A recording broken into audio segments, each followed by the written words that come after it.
की प्राप्ति होती है और मकार से सामवेद की प्राप्ति होती है।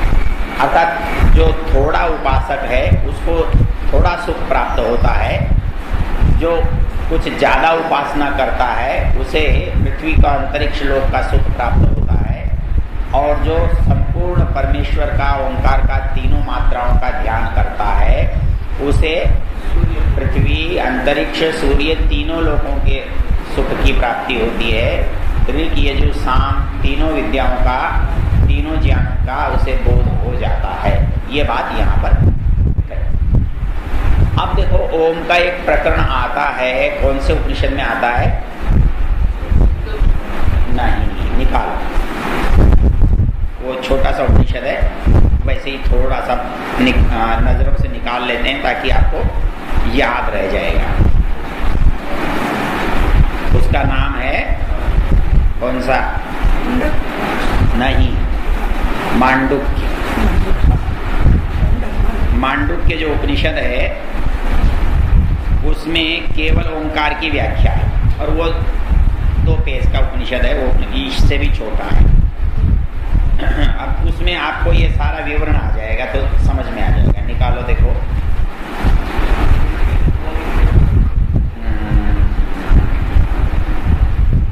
हाँ जी, पढ़ो तो।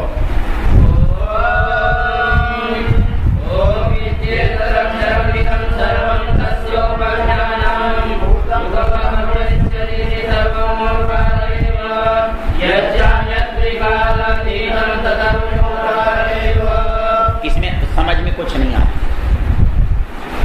मतलब ये किस अनुभव के स्तर पर जो बात कही गई है उसको समझने के लिए बहुत सारा शास्त्र इसके अंदर आ जाता है।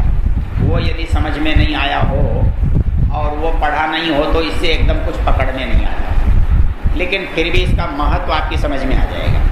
कहता है ओम इत्ते तदक्षरमिदं सर्वम तस्योपि व्याख्यानम। सवेरे मैंने इस मंत्र को बोला था। ओम जो है, क्या है ओम? अरे बोलिए दुनिया ओम ही है। आप कैसे समझोगे कि दुनिया ओम ही है? कहता है सारा संसार उस परमेश्वर का व्याख्यान है। व्याख्यान क्या करता है? व्याख्यान का क्या उपयोग होता है?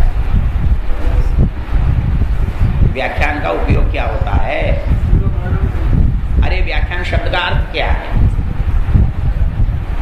इसको तोड़ो, व्याख्यान शब्द को तोड़ो। अरे वाह, अरे वी उपसर्ग है कि नहीं है? तो वी के साथ ख्यान है, ख्यान प्रकथने है। ख्यान का अर्थ होता है कहना, और वी किस क्या कहता है? विशेष रूप से, विशेष प्रकार से कहना व्याख्यान है। मतलब व्याख्यान का होता है समझाना, बताना विस्तार से। तो व्याख्यानम, तो ये संसार क्या है? परमेश्वर का। तो इसमें क्या बात है? मतलब जो आदमी संसार को देखेगा वो परमेश्वर को समझ जाएगा। तो ओम इत्येतद अक्षरम, ओम अक्षर है। इदम सर्वम तस्योपव्याख्यानम, ये तो सब उसके उसी का विस्तार है, उसी को समझाने का तरीका है। भूतम भवत भविष्यदिति, चाहे भूत हो, भविष्य हो, वर्तमान हो, सर्वम ओंकार है। ये सब कुछ क्या है? ओंकार ही है। यच्चन्यत् त्रिकालातीतम तदप्य ओंकार है। इस दुनिया में जो था, जो है, जो होगा, जो इस सब से परे है, वो सब क्या है? अर्थात ये सब परमेश्वर का ही रूप है, इसके अतिरिक्त कुछ नहीं। सर्वम एतद् ब्रह्म, ये जो कुछ दिखाई दे रहा है ये ब्रह्म ही है। अयम आत्मा ब्रह्म, इसमें जड़ और चेतन जो है वो सब ब्रह्म है। अयम आत्मा चतुष्पाद, इस ब्रह्म के कितने पैर हैं? पाद का मतलब पैर होता है, पाद का मतलब अवस्था होता है। मतलब इस ब्रह्म की कितनी अवस्थाएं हैं? 4 स्थितियां हैं। मतलब जैसे हम मनुष्य की स्थिति होती है ना, जागृत, स्वप्न, सुषुप्ति और तुरीय। क्या होती है? क्या होती हैं ये स्थितियां? हम अभी जाग रहे हैं, ये हमारी जागृत अवस्था है। हम सो जाएंगे, ये सुषुप्ति कहाँ से हो जाएगी भाई? जागने के बाद की अवस्था कौन सी है? स्वप्न।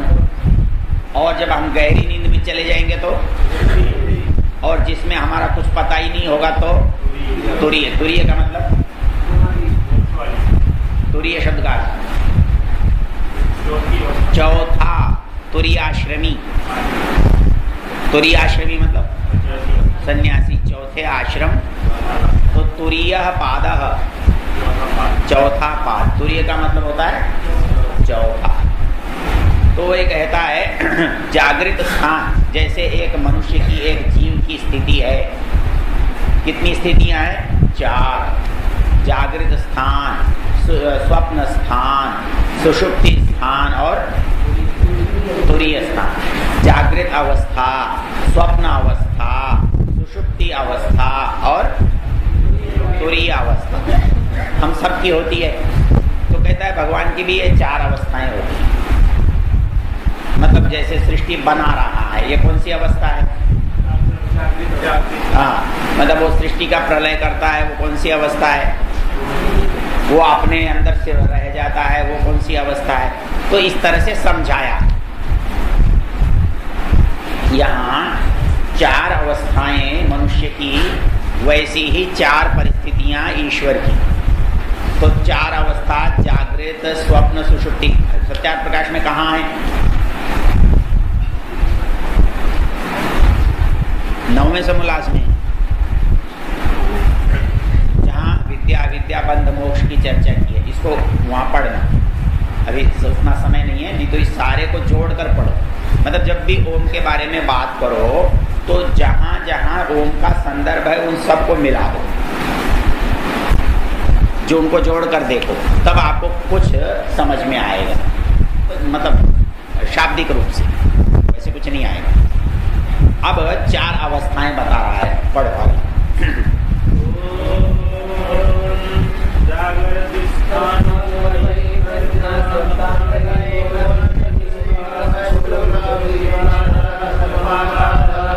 हाँ, जागृत स्थान की परिस्थिति क्या होती है? जागृत स्थान में व्यक्ति बाहर बुद्धि रखता है। मतलब हम जब जागते होते हैं तो क्या करते हैं? सांसारिक काम करते हैं, दुनियादारी के काम करते हैं। वही प्रज्ञा, प्रज्ञा को कहते हैं प्रज्ञा। प्रज्ञा किसे कहते हैं? बुद्धि को। और वही प्रज्ञा बाहर बुद्धि वाला विशेषण है ना। परमेश्वर कैसा है? वही प्रज्ञा, बाहर बुद्धि वाला। बाहर बुद्धि वाले का मतलब कैसा होता है? कहता है सप्तांग, 19 मुख, स्थूल भूख, वैश्वानर। अब एक एक विशेषण है, ये ज्यादा विस्तार में नहीं जाएंगे। कहता है ये सप्तांग, इसके 7 अंग हैं। मतलब मनुष्य में तो 7 अंग, 7 इंद्रियां हैं। और 20 मुख, ज्ञानेन्द्रिय, कर्मेंद्रिय, प्राण, अंतःकरण, ये सब मिलाकर 20 हो जाते हैं। स्थूल भूख मतलब बाहर की वस्तुओं का उपभोग करता है।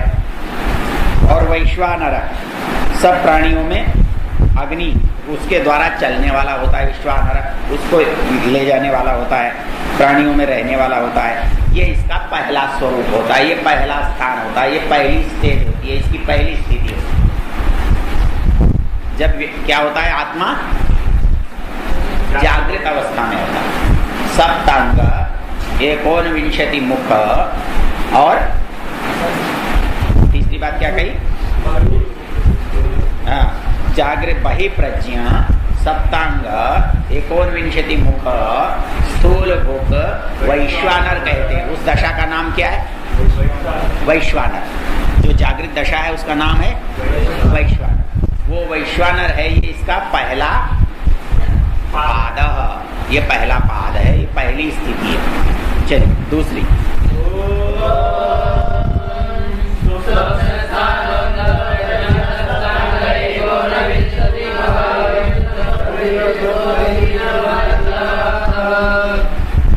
क्या पढ़ा? स्वप्न स्थान कब होता है? अंतः प्रज्ञा। बुद्धि कहाँ जाएगी? अंदर काम करेगी। प्रविविक्त भुक, प्रविविक्त भुक मतलब होता है विवेक करने वाला, केवल संस्कार से उपभोग करता है, वस्तु से नहीं। बात समझ में आई? भाई ऐसा है, तो आप एक तो भोजन कर रहे हो, 2-4 रोटी आपने खाई, एक स्वप्न में खा रहे हो, कितनी रोटी गई पेट में? तो वो संस्कार से उपभोग कर रहा है। जो स्वप्न स्थान में उपभोग तो करता है, लेकिन कैसे करता है? संस्कार से। तो स्वप्न स्थानो अंतःप्रज्ञ सप्तांग 19 मुख प्रविवेक्त भुक तेजस। उस परिस्थिति का नाम क्या है? तेजस। पहली परिस्थिति का नाम वैश्वानर। तो जागृत अवस्था का नाम वैश्वानर और स्वप्न अवस्था का नाम तेजस। तो ये आकार उकार मकार तेजस विराट ये सब वो है। ये दूसरा पाद है। तीसरा पाद क्या है?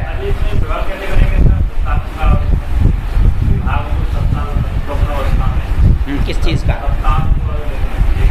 वो इसमें दिए हुए हैं, पढ़ लेना, वो देर हो जाएगी।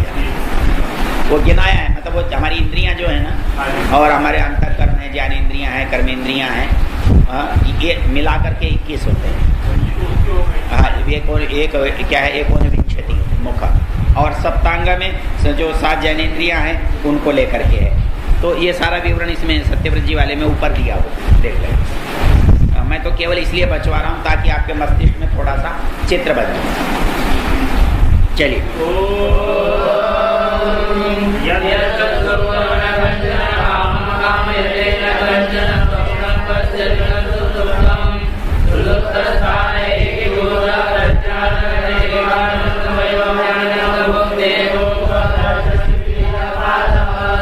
पहले का नाम था वैश्वानर, दूसरे का नाम तेजस, तीसरे का नाम प्राज्ञ। मतलब ये 3 नाम हो गए जी। और ये कैसा है? सुषुप्ति की दशा का वर्णन करता है कि सुषुप्ति की दशा होती कौन सी है। यत्र सुप्तो न कंचन कामम कामयते। जहाँ सोता हुआ आदमी किसी तरह की कामना नहीं करता। कंचन कामम न कामयते न कंचन स्वप्नम पश्यति। वहां कोई स्वप्न भी नहीं देखता। वो सुषुप्त स्थान में होता है। तो एक ही भूत, जहां उसका सारा जो शक्ति और सामर्थ्य है वो केंद्रित हो जाता है, एक ही भूत। प्रज्ञान घन, मतलब वो केंद्र में स्थिर हो जाता है। आनंदमय, आनंद से युक्त होता है। आनंद भुक, आनंद का उपभोग करता है। और चेतो मुख, केवल चित्त ही उसका उपभोग का साधन होता है और नहीं। तो ऐसा जो होता है वो तीसरा कौन होता है? तेजस, प्राज्ञ होता है। चलिए,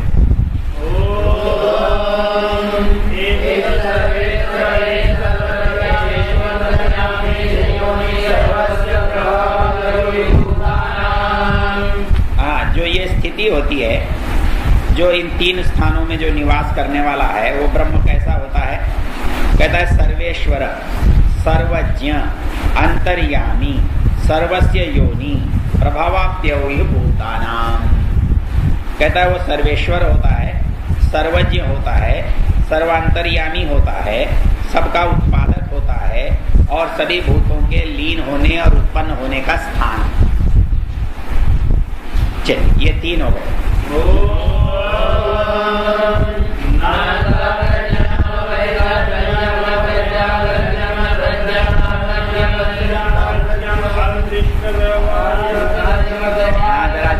ये शुद्ध पढ़ के बताओ, ये शुद्ध पढ़ के बताओ तो नीचे की पंक्ति है। संधि तोड़नी पड़ेगी।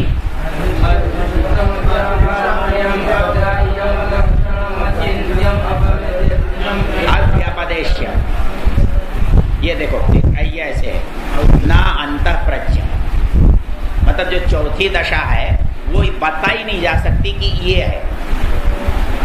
पहली दशा बता दी, दूसरी दशा बता दी, तीसरी दशा बता दी, लेकिन चौथी दशा कैसी है? कहता है न अंतःप्रज्ञम, न अंतःप्रज्ञा वाला है, न बहिप्रज्ञम, न बाहर की प्रज्ञा वाला है, न उभयता प्रज्ञम, दोनों प्रज्ञाओं वाला नहीं है, न अप्रज्ञम, बिना प्रज्ञा का भी नहीं है, न प्रज्ञम, प्रज्ञा का भी नहीं है।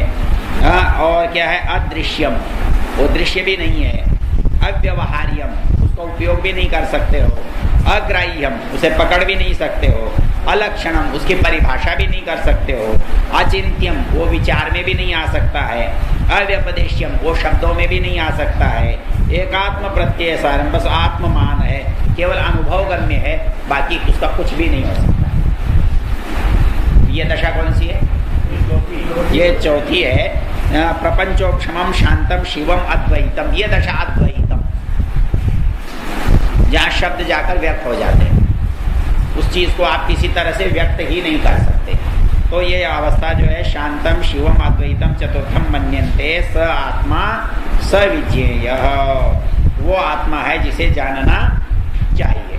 अब ये ओंकार शब्द जो है यहाँ 4 अवस्थाओं से समझाया, जागृत अवस्था से, स्वप्न अवस्था से, सुषुप्ति अवस्था से और तुरीय अवस्था से। अब इसी ओंकार को 4 मात्राओं से समझाता है, जिसे अभी हमने प्रश्न में समझा था, उसको मांडुक्य में कैसे समझाता है देखो।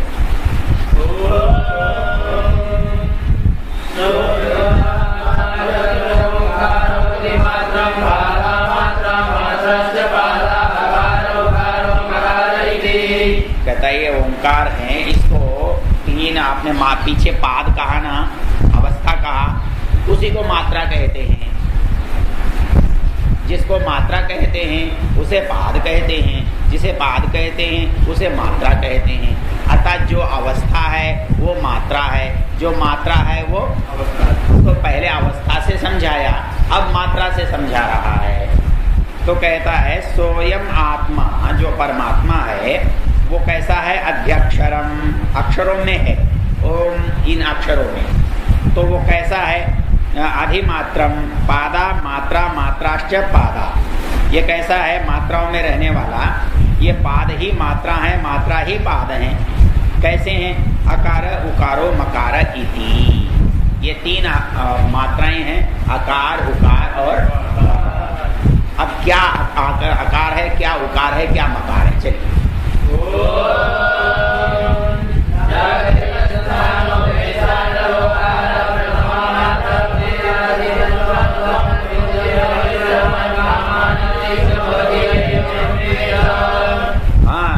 जो जागृत स्थान है वही आकार है, जो जागृत स्थान है या जागृत अवस्था है वही आकार है। जागृत स्थान है उसको आपने वैश्वानर कहा था, वो वैश्वानर जो है वो आकार है, वो प्रथमा मात्रा है। और जो प्रथमा मात्रा को ध्यान करता है या जिसका परमेश्वर का चिंतन करता है वो क्या होता है? आपतेर आदिमत्वाद आपनोति, ये आदि है, शुरू है। तो प्रथम मात्रा का चिंतन करने से वो क्या होता है? आपनोति, उसे प्राप्त करता है। आदिमान भवति, वो अपने समुदाय में पहला बन जाता है। आदिमान भवति, यो वही सर्वान कामान आपनोति, उसकी सब इच्छाएं पूरी हो जाती हैं।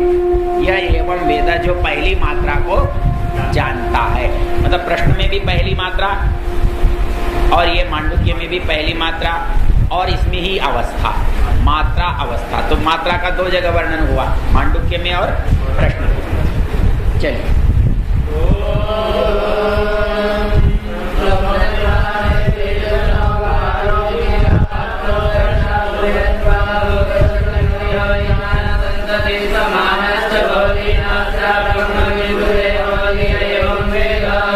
जो दूसरी मात्रा का ध्यान करता है वो स्वप्न स्थान का ध्यान करता है, वो तेजस है।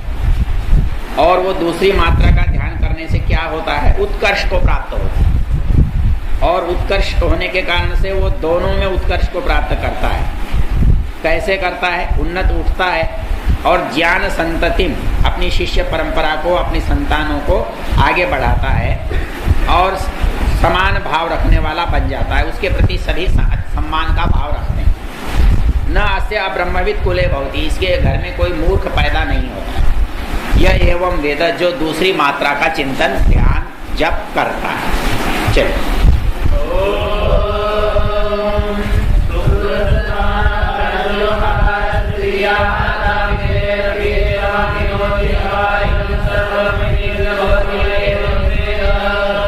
जो तीसरी अवस्था और तीसरी मात्रा वो क्या है? उकार। तो उकार जो है वो सुषुप्त स्थान, तीसरी अवस्था है, उसको प्राज्ञ कहते हैं। ये तृतीया मात्रा। मीतेर अपीतेर, क्यों कहते हैं इसको तीसरा मीते? मतलब ये क्या होता है, ज्ञान को बढ़ाने वाली होती है, मतलब इसका ज्ञान अत्यंत बढ़ जाता है। और अपीति अर्थात ये उसमें लीन हो जाता है परमेश्वर में। मिनोति जान लेता है, माप लेता है, अर्थात पहुंच जाता है। इदम सर्वम अपीति, सभी विषयों को अच्छी तरह से जानता है और उसे कहीं भी दुख की प्राप्ति नहीं होती। यह एवं वेद, जो इस तीसरी मात्रा को, तीसरी अवस्था को जानता है। चलिए अब चौथी अवस्था।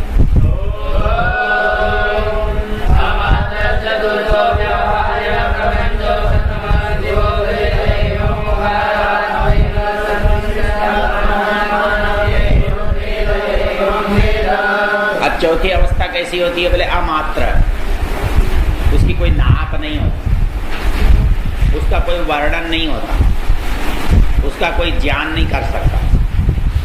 अमात्र चतुर्थो अव्यवहार्य, और प्रपंचोपशम, जहाँ सब जाकर ठंडा हो जाता है, कुछ बचता है। शिव कल्याणकार, अद्वैत, जहाँ दूसरे का भान ही नहीं होता। ऐसा जो ओंकार है, आत्मैव संविशत्य आत्मना आत्मानम, जहाँ आत्मा में आत्मा का प्रवेश हो जाता है। यह एवं वेद, जो इस चौथी स्थिति को जानता है, तो उस समय वो स्वयं नहीं रहता। वो स्वयं क्या होता है? परमेश्वर में अपने आप को समर्पित कर चुका होता है और अपने अस्तित्व से परे। तो ये मांडुक्य हो गया। ये तुम्हारा ज्यादा किया मैंने। अच्छा, मैं ये क्यों करा रहा हूं? मैं ये बता रहा हूं कि ओंकार की बात कहां कहां आई है।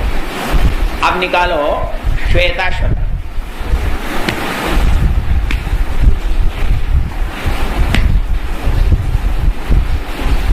मतलब कभी आपको ओंकार पर ही व्याख्यान देना पड़े तो इतने संदर्भ आपके सामने।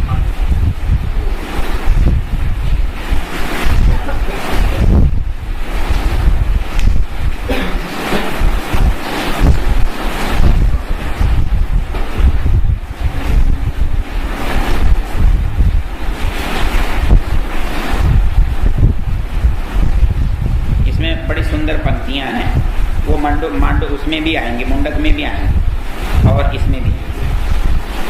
इसका पहला प्रकरण निकालो, पहला अध्याय।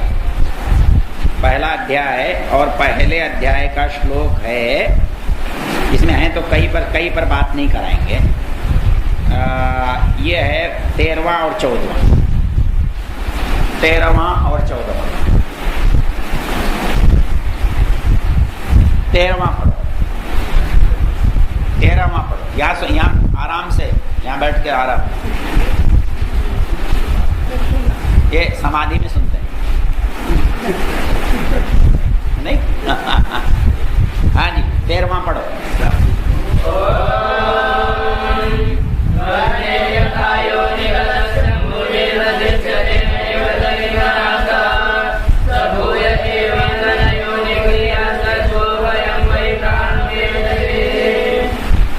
अब ये कहता है कि जैसे अग्नि है, ये लकड़ियों में है कि नहीं है? है, लेकिन दिखाई देती है क्या? नहीं दिखाई देती। वह्नेर यथा योनिगतस्य मूर्ति न दृश्यते नैव च लिंगनाश, न तो समाप्त है न दिखाई देती है, लेकिन होती कब है? भूय एवेन्धन योनिगृह्य, जब दो लकड़ियों को, अरणियों को हम मथते हैं, रगड़ते हैं, तो वो अग्नि क्या होती है? प्रकट हो जाती है। वैसे ही प्रणवेन देह में प्रणव के घर्षण से परमेश्वर की अग्नि प्रज्वलित होती है। कैसे होती है? अगले मंत्र 14 पर।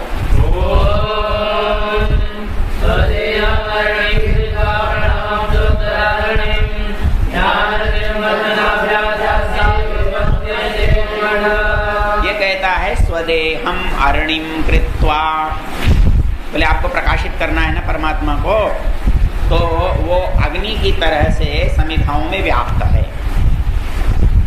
और समिधा में व्याप्त अग्नि प्रकट कैसे होती है? घर्षण से, मंथन से, परिश्रम से। तो तुम्हें क्या करना है? स्वदेहम अरणिम कृत्वा, अपने देह को तो एक अरणी बनाओ और प्रणवम चोत्तरारणी और ओंकार को दूसरी अरणी बनाओ और ध्यान से मंथन करो। ध्यान निर्मथनाभ्यास क्या होगा? अग्नि जो है वो प्रकाशित हो जाए। स्वदेहम अरणिम कृत्वा, अपनी देह को अरणी बनाकर, प्रणवम चोत्तरारणिम, प्रणव अर्थात ओंकार को दूसरी अरणी बनाकर ध्यान रूप मंथन से देवम निगूढ़म पश्येत, अंदर छिपे हुए देव को देखे, दर्शन करे। समझ में आया? तो यहाँ प्रणव क्या है? प्रणव ओंकार को, प्रणव कहाँ नाम आता है? ओंकार क्यों नहीं कहा यहाँ, प्रणव क्यों कहा? कैसे पता कि प्रणव और ओंकार एक ही है? तो वहां प्रणव कहा, प्रणव ओंकार है, ये कैसे पता?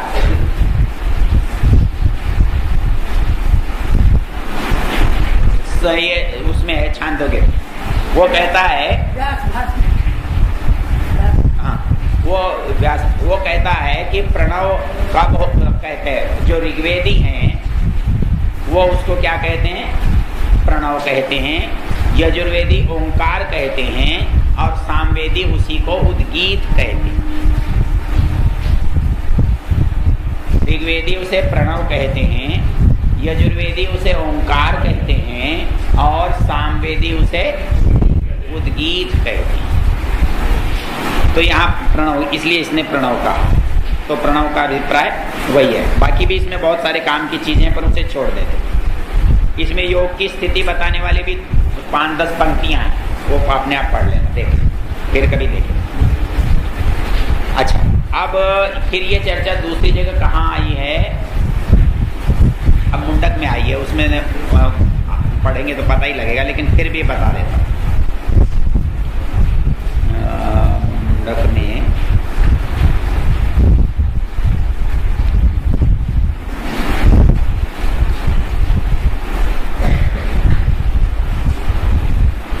मुंडक में इस बात को कहाँ है भला, कहाँ? वो ये कहता है कि भाई हमारा जो शरीर है उसको आप क्या बनाओगे, ओंकार को क्या बनाओगे और लक्ष्य क्या बनाओगे और किसको? अब ये है द्वितीय मुंडक में तीसरा श्लोक, तीसरा मंत्र।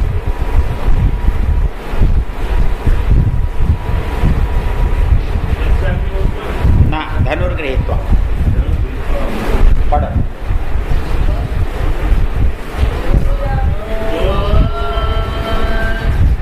धनुर्गृहीत्वा मुंडक 2 और मंत्र 3 और 4।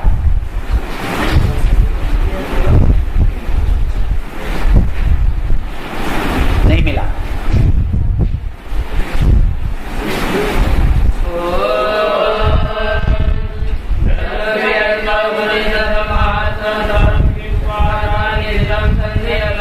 संधयित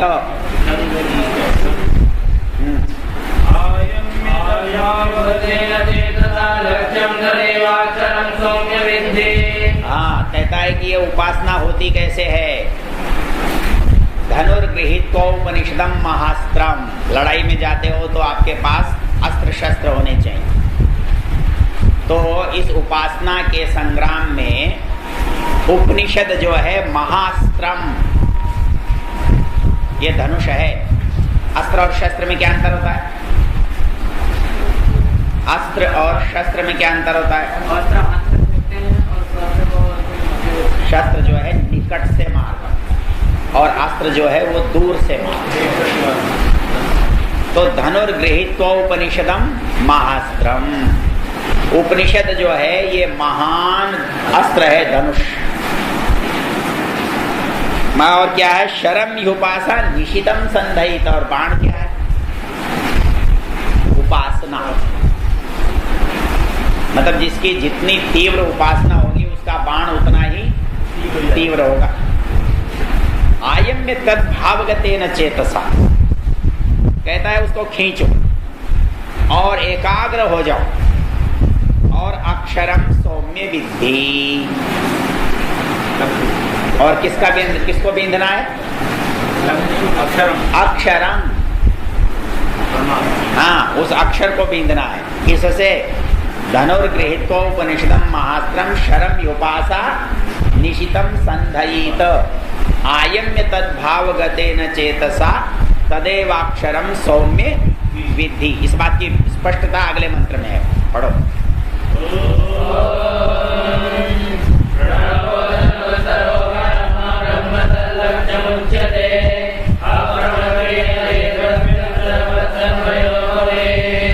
हाँ, अब ये कहता है वहां धनु को कहा था, किसको? उपनिषदों में। यहाँ कहता है धनु प्रणव को, प्रणवो धनु। ओंकार क्या है? धनुष। आत्मा क्या है? शर, बाण। और ब्रह्म क्या है? लक्ष्य। धनुष है ओंकार, आत्मा है बाण, और लक्ष्य है ब्रह्म। अप्रमत्तेन वेद्धव्य, बिना किसी प्रमाद के बींध डालो। कैसे? कि शरवत तन्मयो भवे, मतलब व्यक्ति जब एकाग्र होता है तो फिर अर्जुन का क्या था? केवल लक्ष्य दिखाई देता और कुछ भी दिखाई नहीं देता। तो ये कहता है शरवत तन्मयो भवे, शर जो है वो तन्मय हो जाना चाहिए, केवल अब उसके अतिरिक्त तो कुछ आपको दिखाई न दे। इसलिए हमारे यहाँ उपासना का नियम ये है कि आदमी 24 घंटे मतलब एक ही चर्चा कर सके। आप कल्पना करके देखो, मतलब पढ़े तो ब्रह्म के विषय में पढ़े, बोले तो ब्रह्म के विषय में बोले, चिंतन करे तो ब्रह्म के विषय में करे, किसी से बातचीत करे तो उसके विषय में करे, इसके अतिरिक्त कुछ ना करे। तो वो जो परिस्थिति है वो कहता है शरवत तन्मयो भव, तब वो लक्ष्य को प्राप्त कर सकता है। अच्छा, और भी कहीं पर है लेकिन उसको फिर बाद में देखेंगे। तो ये ओंकार के कितने संदर्भ हुए आपके सामने? पहला हुआ प्रश्नोपनिषद, दूसरा हुआ मांडव्य उपनिषद में, तीसरा हुआ श्वेताश्वतर में, चौथा हुआ मुंडक में, और पांचवा आपके सत्यार्थ प्रकाश में। अब पांचों को मिलाकर पढ़ो तो आपकी बात कुछ कुछ पकड़ में आ जाएगी। और एक बात बताऊं, एक बार में कुछ नहीं आएगा। और सब ग्रंथों के पढ़ने में और उपनिषद या शास्त्र के पढ़ने में क्या अंतर होता है? और कोई भी पुस्तक एक बार पढ़ोगे बेकार हो जाएगी, कोई मतलब नहीं। कोई उपन्यास था, आपने एक बार पढ़ा, फेंक दिया। लेकिन उपनिषद है, वेद है, शास्त्र है, इसको आप चाहे 1000 बार पढ़ो तब भी ये आपके लिए बेकार नहीं होगा। चाहे 1000 बार पढ़ोगे तो भी बेकार नहीं। तो इसलिए जितनी बार पढ़ोगे तब उतना विषय स्पष्ट होगा, उतना अच्छा विषय आपकी समझ में आए। तो अलग अलग जगह पर जहां जहां लिखा है उन संदर्भों को मिलाकर, तो उपनिषदों में और भी 1-2 जगह आया है, उसको भी इससे मिलाकर पढ़ोगे तो विषय बहुत अच्छी तरह से समझ में आएगा। चलिए, तो ये हो गया ओम। ये चर्चा किसकी हुई? ओंकार। उसमें कैसे था बोला? योग दर्शन में आपने अभी सूत्र बोला सत्यवाचक, इसका अगला सूत्र क्या है? तज्जपः तदर्थ भावनम। लोग कहते हैं जप, राम राम राम राम राम राम राम राम, इसको जप नहीं कहते, ये जप नहीं है। क्यों? जप क्या होता है? तद अर्थ भावनम। नाम लो और वस्तु सामने न हो तो नाम लेना बेकार है। पकड़ में आई ना बात? अरे एक माँ अपने बच्चे का ध्यान करती है तो क्या खाली नाम जपती है क्या? उसका सारा चित्र नहीं आता क्या उसके सामने? और राम राम राम राम राम राम करके यदि राम का चरित्र सामने नहीं आया तो राम का जप बेकार है। तो इसी तरह ओम ओम ओम ओम करोगे तो ओम से मतलब क्या निकला? कुछ भी नहीं। तो ओम का जप कब होगा? तत् अर्थ। अब अर्थ क्या चीज है? अर्थ क्या है? अर्थ तो दो चीजें होती हैं। अर्थ, एक अर्थ होता है जल मतलब पानी, ये हुआ अर्थ, लेकिन इस अर्थ से काम नहीं चलता। अर्थ होती है वस्तु। मैंने कहा जल लाओ, आपने कहा पानी ले लो, हो गया।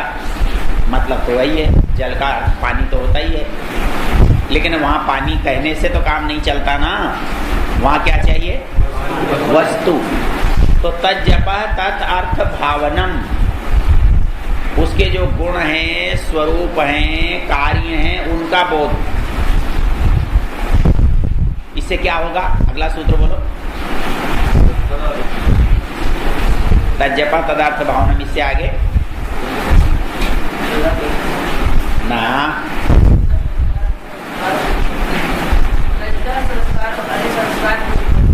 ना, ये वो हैं जो 9 चीजें दूर होती हैं। नहीं, वो कहता है कि आपकी जो बुराइयां वो है ना 9।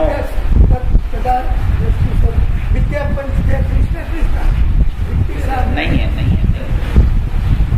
अरति वो क्या क्या चीज? व्याधि, स्त्यान, संशय, प्रमाद, आलस्य, भ्रांति, दर्शन, लुब्ध भूमिकत्व, जो अनवस्थित विक्षेपास्ते अंतराया, जो ये अंतराय दूर होते हैं। मतलब जब से होता क्या है, जो विघ्न हैं, जो बाधाएं हैं, वो दूर हटती है। और वो विघ्न बाधाएं उस सूत्र में गिनाई हुई। मतलब जप करने से विघ्न दूर होते हैं।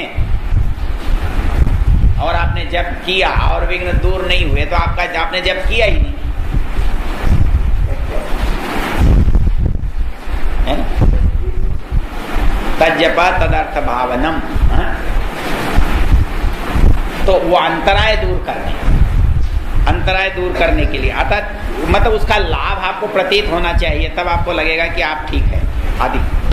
तो इसी तरह से और भी संदर्भ आप देख सकते हो, कोई बात नहीं। ये तो मैंने केवल इसलिए आपको बताया कि आपका ध्यान इस बात पर जाना चाहिए कि कहाँ इस बात को किस तरह से कहा। ठीक है, चलो। अंतराय कहते व्यवधान, बाधाएं, विघ्न। हाँ, देखो सूत्र की शुरुआत नहीं आ रही मुझे ध्यान। कोई अब आएगी तो। हाँ, चौथा इसका आखिरी प्रश्न बताओ क्या है? ब्रह्म की 16 कलाएं। कला किसको कहते हैं? आर्ट नहीं है यहाँ, कला कहते हैं अंश। चंद्र की 16 कला। आज चंद्र 1 कला का है, कल 2 कला का होगा, परसों 3 कला का होगा, 10 कला का होगा, 14 कला का होगा, 15 कला का होगा, और पूर्णिमा के दिन 16 कला वाला होगा। अर्थात 16 टुकड़े उसके जुड़ जाए। तो कला का अर्थ होता है अंश, मतलब उसकी पूर्णता कितनी है। तो ब्रह्म क्या है? 16 कला वाला। ये हमारे देवताओं में चलता है, कौन सा देवता कितनी कला का है। भगवान कृष्ण कितनी कलाओं वाले हैं, राम जी कितनी कलाओं वाले हैं, वो कितनी कलाओं वाले, ऐसे ऐसे बात चलती है। चलिए, ब्रह्म की 16 कला क्या है?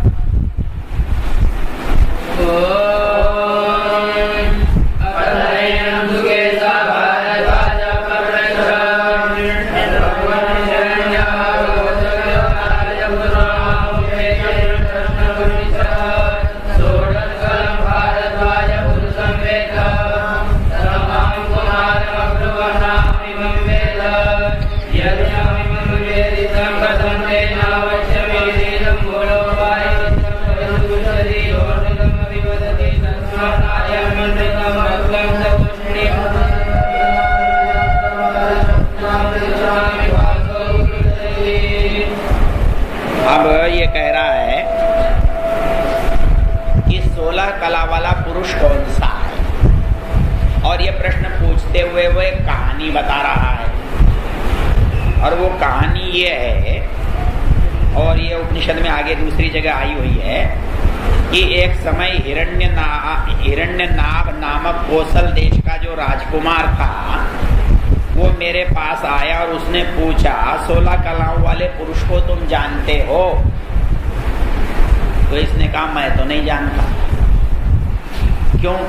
यदि मैं जानता हुआ नहीं जानता कहता तो झूठ बोलने का अपराधी होता, और झूठ बोलने से क्या होता है? समूलो व एष परिशिष्यति यो अनृतम वदति। जो झूठ बोलता है वो जड़ से सूख जाता है, नष्ट हो जाता है। तस्मात् नाहम अनृतम वक्तुम, इसलिए मैं झूठ बोल नहीं सकता था। तो वह तूष्णीम वो चुप होकर के चला गया। बोले तुझे आता ही नहीं तो अब अगले की बात क्या करनी है? तो मैं आपसे ये पूछने आया हूँ कि 16 कला वाला पुरुष कौन सा है? ये पिप्पलाद से किसने पूछा? सुकेशा भारद्वाज। इसने पूछा कि मेरे साथ ऐसी ऐसी घटना घटी थी और मुझे ये मालूम नहीं है कि 16 कला वाला पुरुष कौन होता है। मैं आपसे जानना चाहता हूँ कि 16 कला वाला पुरुष कौन है। तस्मै स होवाच, उसको उस पिप्पलाद ऋषि ने उत्तर दिया, यही अंतः शरीरे सौम्य स पुरुषो यस्मिन् नेता षोडश कला प्रभवन्ति। कहता है इसी शरीर के अंदर, अंतः शरीरे, वो पुरुष है जिसके अंदर ये 16 कलाएं होती हैं। चलिए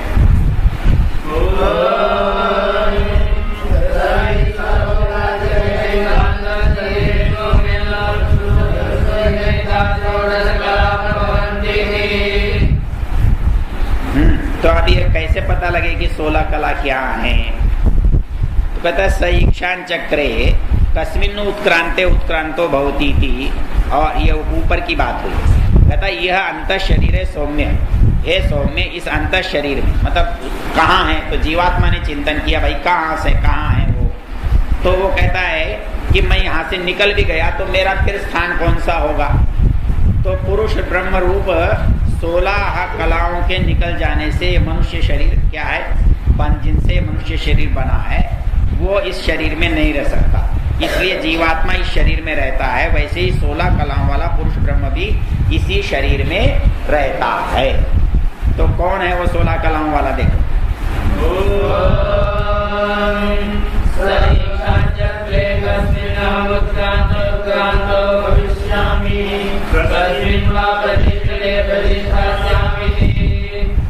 ये मैंने अभी जो बताया वो ये कहता है कि ब्रह्म की अगर पुरुष रूप में कल्पना करें तो पुरुष रूप ब्रह्म की 16 कलाओं से मनुष्य शरीर बना है। तो वो ये कहता है कि ये कौन इसमें रहता है? तो इसमें दोनों रहते हैं। 16 कलाओं वाला परमेश्वर भी इसी में है और 16 कलाओं वाला पुरुष भी इसी में है। अब 16 कला हैं कौन सी वो बताता है।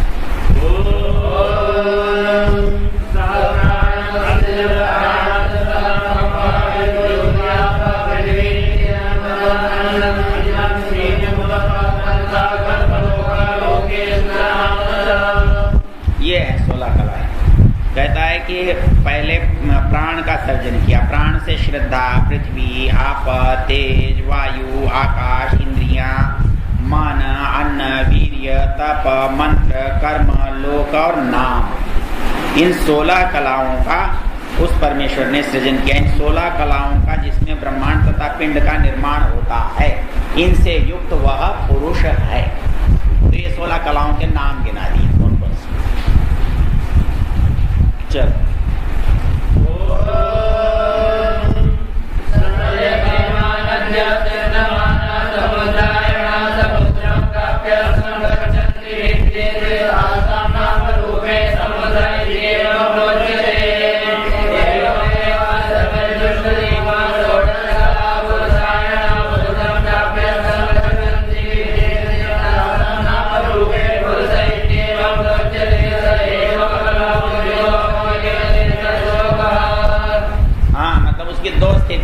सकल और अकल।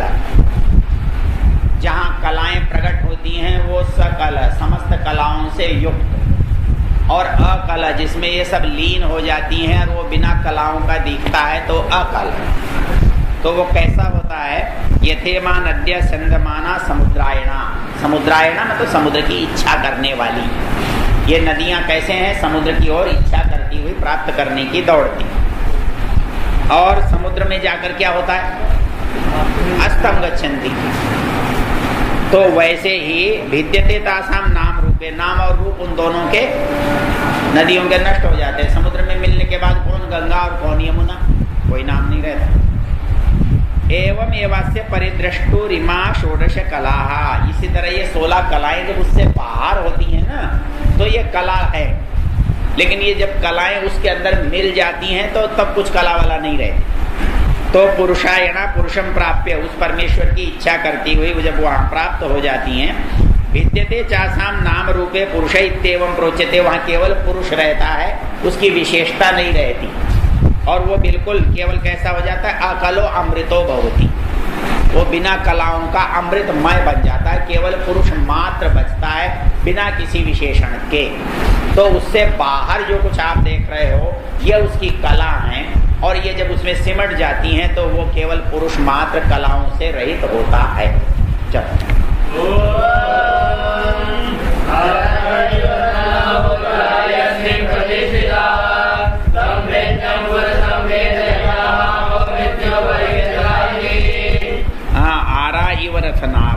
ये कलाएं उस पुरुष में ऐसे ही रहती हैं जैसे रथ की नाभि में आरे रहते हैं।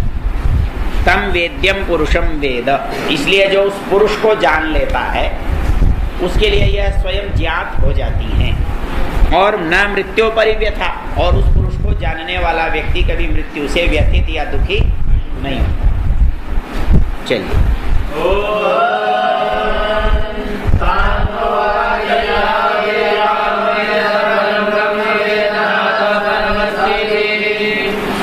ऋषि ने कहा देखो भाई तुमने 6 प्रश्न किए ना 6 व्यक्तियों ने, अब इससे ज्यादा मुझे नहीं आता, पर मैं इतना ही जानता था। वो कहते हैं तान होवाच एतावदेव अहम, मैं इतना ही जानता था। अतः परम ब्रह्म वेद, जो मैं जानता था वो मैंने तुमको कह दिया है। न अतः परम अस्ति, और भैया इसके बाद कुछ है भी नहीं जो कहा जाए, मैं इतना ही जानता था जो मैंने बता दिया। और रही बात और बताने की, और कुछ है नहीं तो बताऊं कहाँ से, वो बताने लायक भी कुछ नहीं है। कहने का तरीका कितना सुंदर है। चलिए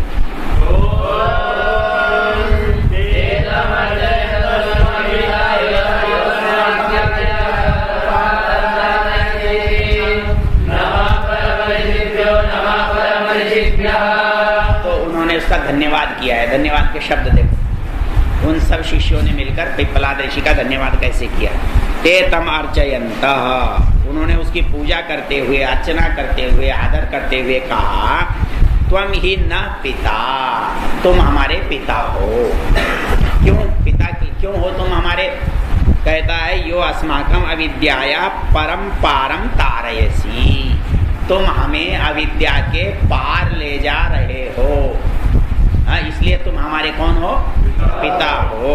तुम ऐसे पिता को नमः परम ऋषिभ्यो, नमः परम ऋषिभ्य, ऐसे परम ऋषियों को हमारा नमस्कार है। 2 बार पाठ क्यों है?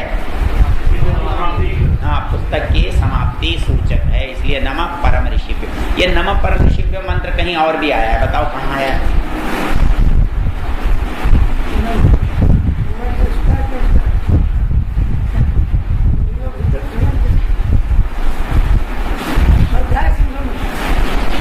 तो वेद में स्वाध्याय संध्या में तो लिया हुआ है। नमः पथिकृतभ्यो पूर्वजेभ्य पूर्वेभ्य पथिकृतभ्य ऋषिभ्यो नमः। जो हमारे पूर्वज हैं, हमसे पहले हुए हैं, जिन्होंने हमारे लिए रास्ता बनाया है, उनके लिए हमारा नमस्कार है। नमः पूर्वेभ्यो पूर्वजेभ्यो पथिकृतभ्य, जिन्होंने हमारे लिए रास्ता बनाकर छोड़ा है, जिससे हम चले। तो ये कितने सवाल हो गए आपके? 6। उपनिषद कितने हो गए? 6। और वो तो 6 गए। मांडव के 5 तो पूरा ही दिया।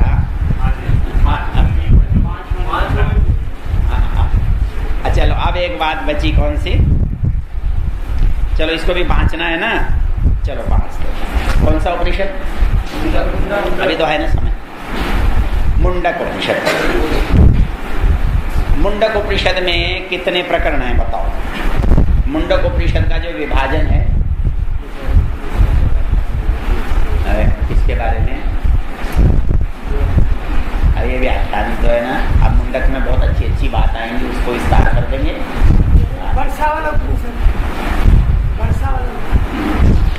हाँ, कहते अलग से व्याख्यान द्वारा इसमें बहुत सारी बातें व्याख्यान में आ जाएंगी, आप सोच चिंता मत करो। देखो मुंडक उपनिषद जो है ना ये भी बहुत अच्छा है। इसमें विभाजन जो है वो कैसे है, मुंडक के नाम से। अपन ने देखा कहीं विभाजन अध्याय के नाम से था, कहीं वल्ली के नाम से था, कहीं खंड के नाम से था, कहीं उल्लास के नाम से, और सत्यार्थ प्रकाश में समुल्लास के नाम से। तो इसमें कैसे हैं, मुंडक के नाम से। तो इसमें कितने मुंडक हैं, दो मुंडक हैं।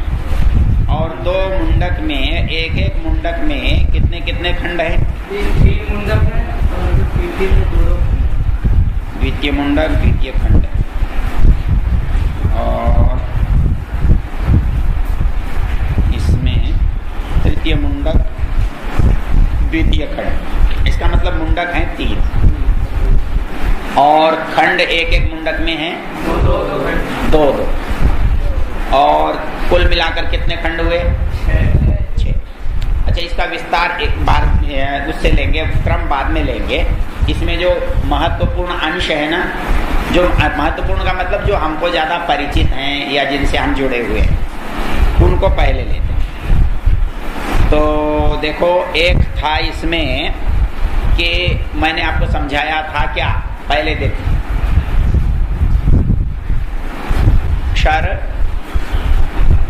अक्षर, क्षर और क्या मतलब था, क्षर और अक्षर। क्षर क्या, ये संसार, और अक्षर इसी का दूसरा नाम क्या था, परा अपरा। तो अपरा विद्या तो संसार वाली विद्या, और परा विद्या परमेश्वर वाली विद्या। और इसका तीसरा नाम था विद्या और अविद्या। तुम तो विद्वान हो गए। विद्या मतलब परा विद्या और अविद्या मतलब अपरा विद्या। इसमें परापरा में गड़बड़ हो जाती है, कहीं कोई बड़ा होता है कहीं कोई बड़ा होता है। जैसे क्षर और अक्षर में अक्षर बड़ा है, वहाँ अ है लेकिन अक्षर बड़ा है, और परा और अपरा में परा बड़ा है, यहाँ अ वाला छोटा है। तो परा अपरा, क्षर अक्षर, विद्या अविद्या, ये क्या होता है, पारिभाषिक शब्द होते हैं। इनको यदि आप समझ लोगे, इनका अर्थ जान लोगे तो फिर शास्त्र कठिन नहीं लगेगा, ठीक है ना। वही शब्द आएंगे तो उनका अर्थ आपको आसानी से समझ में आ जाएगा। तो परा और अपरा विद्या क्या बताई थी, तत्र परा ऋग्वेदो यजुर्वेद सामवेदो अथर्ववेद शिक्षा कल्पो व्याकरणम निरुक्तम छंदो ज्योतिषमिति।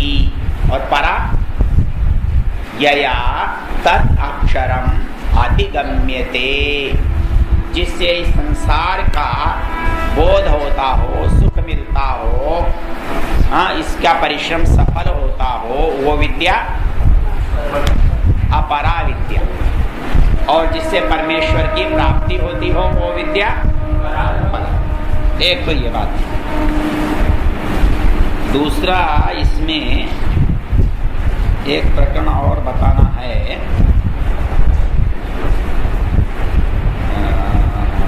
अच्छा, एक वो प्रकरण भी इसमें है जो मैंने पहले दिन आपको बताया था कि कर्मकांड और ज्ञान कांड का ऊंचा नीचा विरोध का जो भाव है वो है कि नहीं है, वो भी इसमें। फिर ये एक और प्रकरण है इसमें,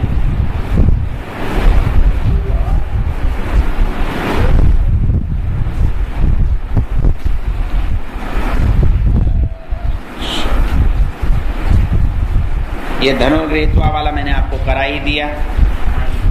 और एक है मंत्र बहुत प्रसिद्ध है, ऋग्वेद में भी है और अपने सिद्धांत का ज्ञापक और पोषक है। कौन सा? हाँ, द्वा सुपर्णा। किस किस को याद है? याद नहीं है? द्वा सुपर्णा समानं वृक्षं तयोरन्यः अनश्नन्न्यो। आधा आधा बोलोगे, पूरा नहीं बोलोगे। मैं बोलता हूँ तो उसका अगला तो बोल देंगे और पूरा मंत्र नहीं, पूरा दोहरा। द्वा सुपर्णा सयुजा सखाया समानं वृक्षं परिषस्वजाते तयोरन्यः पिप्पलं स्वादुवत्ति अनश्नन् अन्यो अतिजातशीति। इसका अर्थ कौन बताएगा? हाँ जी बताओ। शाबाश, सिर लगेगा ऊपर। हाँ, एक वृक्ष पर दो पक्षी बैठे हुए। हाँ, दो पक्षी को है, एक आत्मा है, एक परमात्मा। और एक मीठे मीठे फल खाता है और एक बैठा रहता है। बड़ा बुद्धू है, खाली बैठा रहता है, खाली बैठा रहता है, कोई काम नहीं करता। वो बैठा क्यों रहता है? फालतू है, वैसे ही बैठा रहता है। बहुत सुंदर। द्वा सुपर। अच्छा, यहाँ बहुत अच्छा, ये त्रैतवाद के सिद्धांत का सबसे पोषक मंत्र है। मतलब दुनिया में तीन ही चीजें हैं, ये हमारा सिद्धांत है। इसको क्या कहते हैं? त्रैतवाद। मतलब तीन को कहना। अब तीन कौन?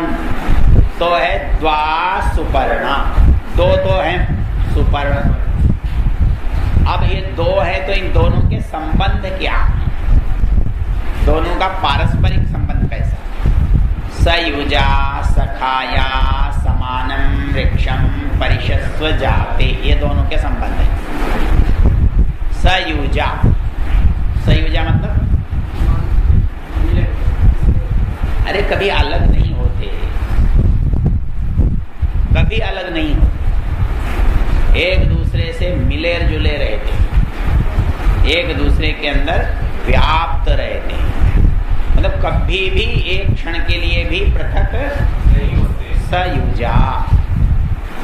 अब रहने को तो पड़ोसी भी पास में रहता है, पर बहुत सालों से झगड़ा चल रहा है। पड़ोसी तो पास में ही रहता है ना। घर में भी कोई व्यक्ति होता है कि कई दिनों से अरे भाई साहब से बुलाओ, बोले मेरी तो बोलचाल ही बंद है।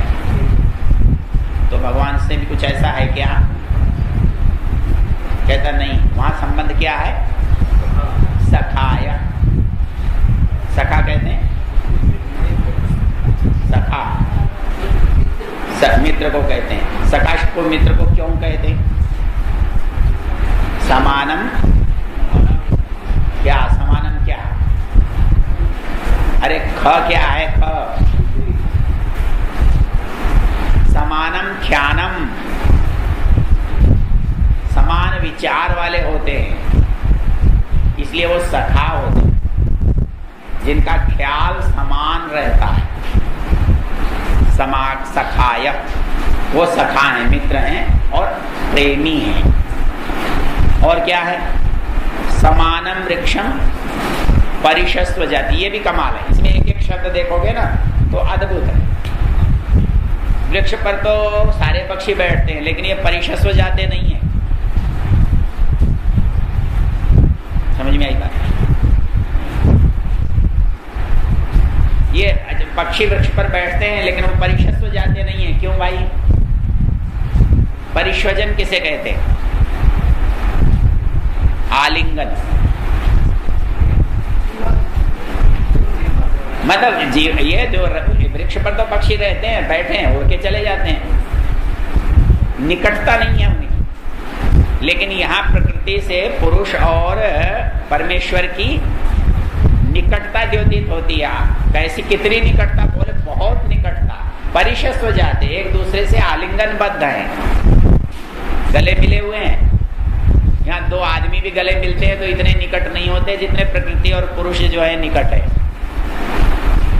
भाई हम तो किसी से गले मिलेंगे तो बाहर बाहर से ही तो मिलेंगे,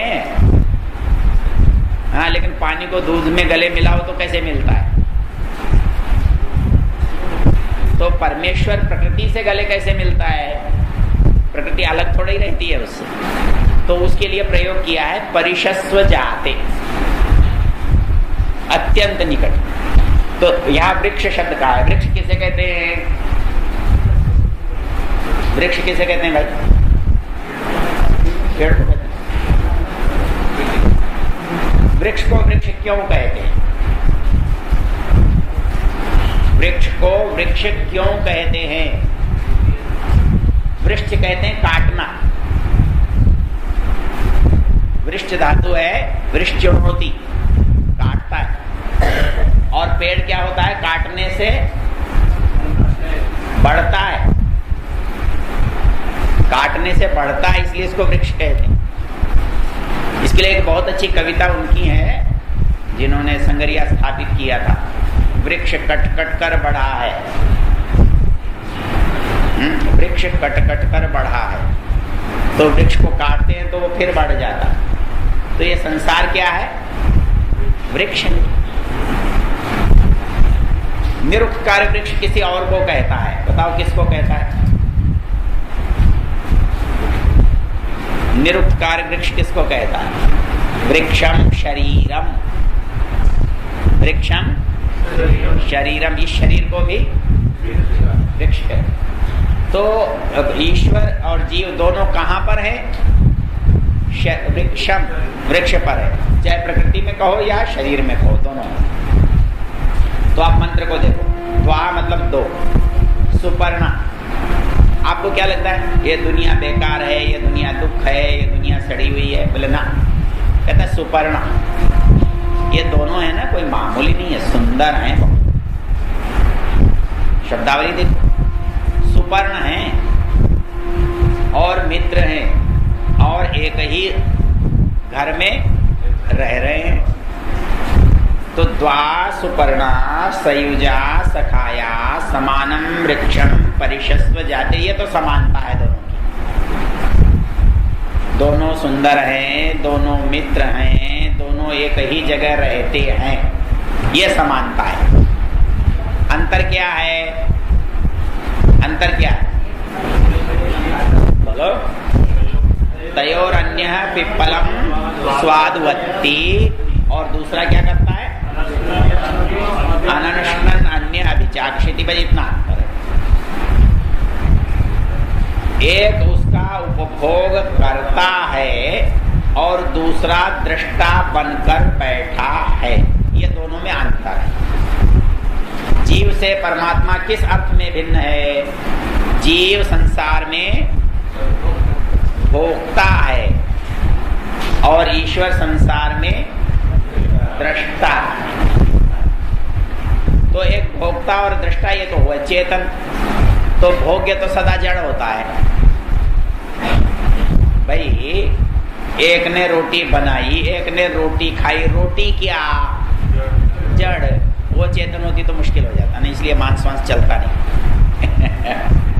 तो दोबारा देखो, द्वा सुपर्णा सयुजा सखाया समानम वृक्षम परिशस्व जाते तयोर अन्य पिप्पलम स्वादु अत्ति अनश्नन अन्य अभिचाकशीति।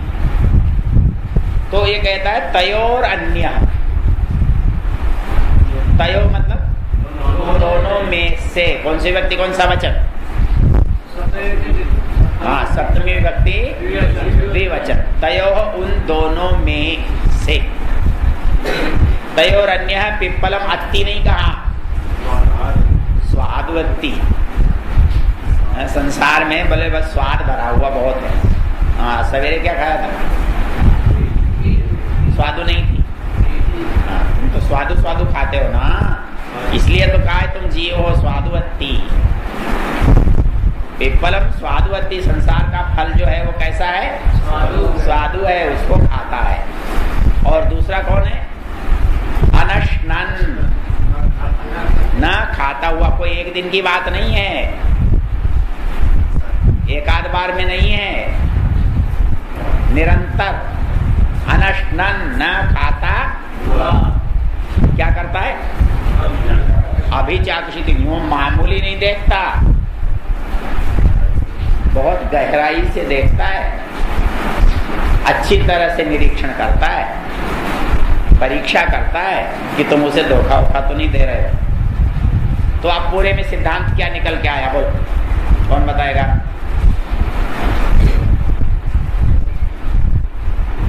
सारे नीचे देखने लगे, बड़े भले आदमी। नीचे क्या देखता है? खड़ा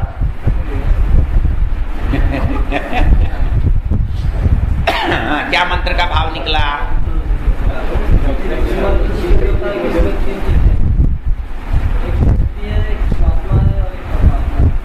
कौन कौन क्या कैसे हुआ?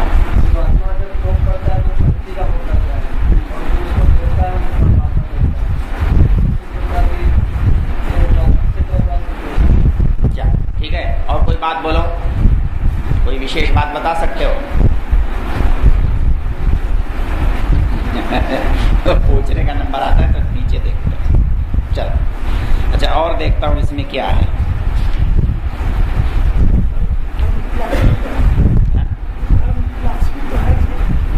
अब देख लो क्या लिख रहा है, मुझे क्या पता।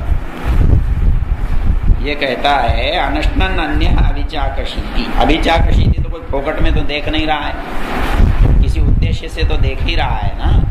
तो उद्देश्य जो है वो आप वाला हो सकता है। अच्छा, अब इसमें चल बड़े काम की चीज है। एक प्रकरण इसमें है,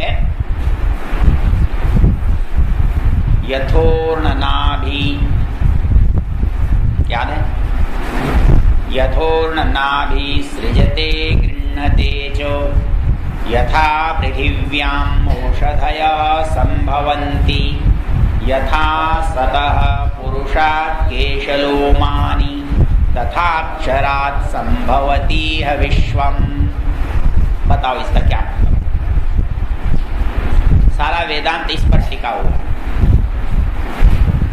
कहता है कि ये संसार उस ब्रह्म में से निकलता है और ब्रह्म में लीन हो जाता है। लेकिन ब्रह्म संसार का कैसा कारण है?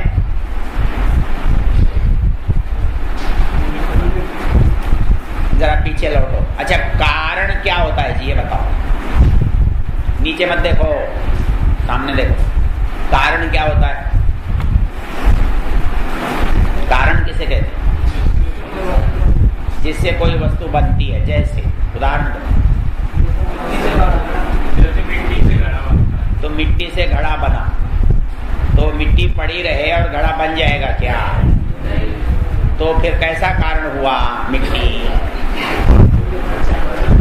मिट्टी कैसा कारण हुआ?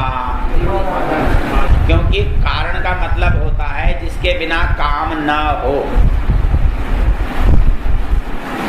और जिसके होने से काम हो उसको कारण कहते हैं। अब झगड़ा किस बात को लेकर है कि कारण तो मिट्टी से घड़ा बना, इसमें मिट्टी कारण है, ये समझ में आता है। लेकिन क्या केवल मिट्टी से घड़ा बन जाएगा? क्या चाहिए? वो कहता है पानी से।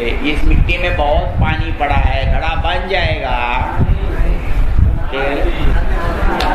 बनाने वाला चाहिए। अब सोचकर बताओ कि कारण कितनी तरह के हुए?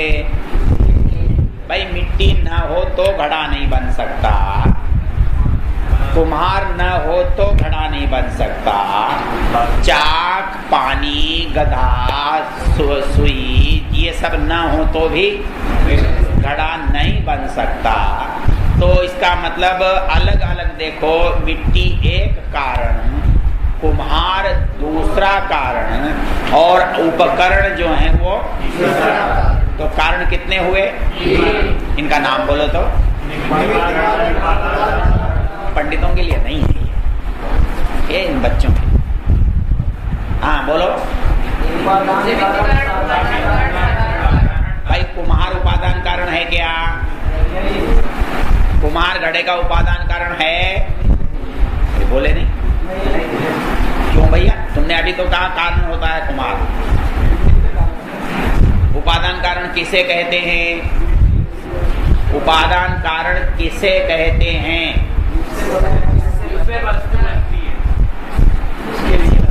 ऐसे समझाओ जैसे मेरे जैसा अनाड़ी आदमी भी समझ ले। क्या कुछ गलत बोला क्या मैंने? मैंने कुछ गलत तो नहीं बोला ना? ठीक बोला ना? अरे हाँ क्यों नहीं करता? हाँ नहीं करता। मतलब ऐसा है जो सामान्य आदमी भी समझे। तो कुम्हार कैसा कारण है? और मिट्टी जिसके बिना वस्तु के घड़ा न बने, वो वस्तु उसका उपादान कारण है। बनाने वाला उसका निमित्त कारण है। और बनाने के साधन, मतलब किसी भी काम में तीन बात होती है। अब एक कपड़ा है, कपड़े में उपादान कारण क्या? नजदीक जाओ, दूर मत जाओ।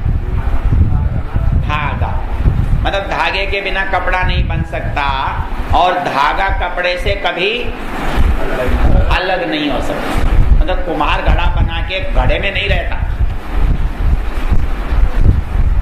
कुम्हार घड़ा जो बना के अलग हो जाता है। तो निमित्त जो है वो कभी कार्य में शामिल नहीं होता, कार्य करता है, अलग हो जाता है। तो वैसे ही और उपादान जो है वो कभी कार्य से अलग नहीं होता।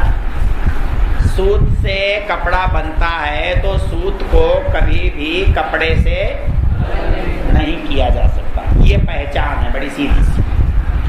लोग कहते हैं भगवान जो है संसार का उपादान कारण है। क्या ये बात ठीक है?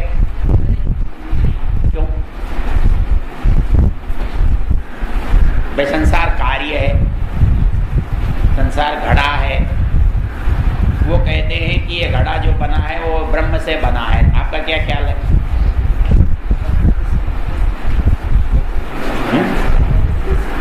बोलो। प्रकृति से बना है। तो उपादान कारण ब्रह्म हुआ कि प्रकृति हुई?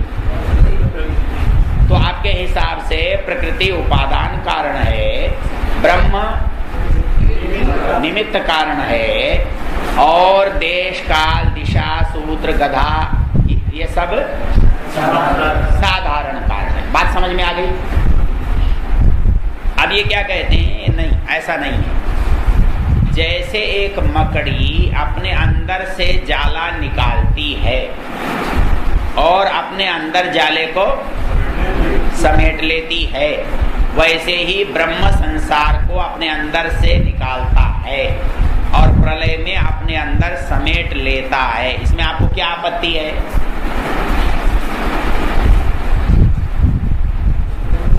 बोलो। यहाँ मकड़ी जो है वो कौन सा कारण है जाले का?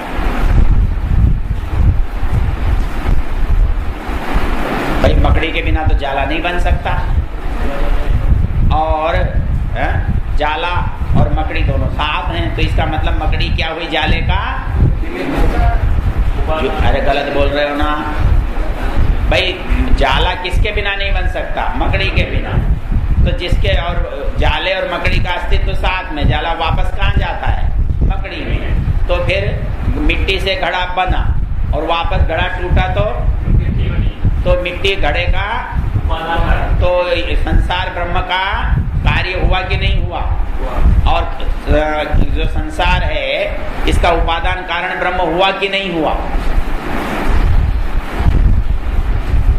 चुप क्यों हो गए?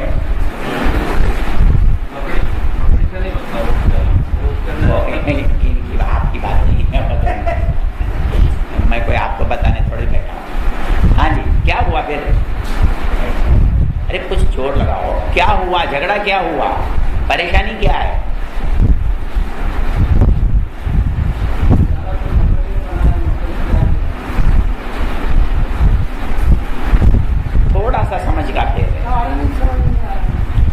देखो ऐसा है, हमने ये कहा जिससे जो चीज बनती है वो उसका कारण है, ठीक है। जैसे मिट्टी से घड़ा बना, तो घड़े का कारण क्या हुआ?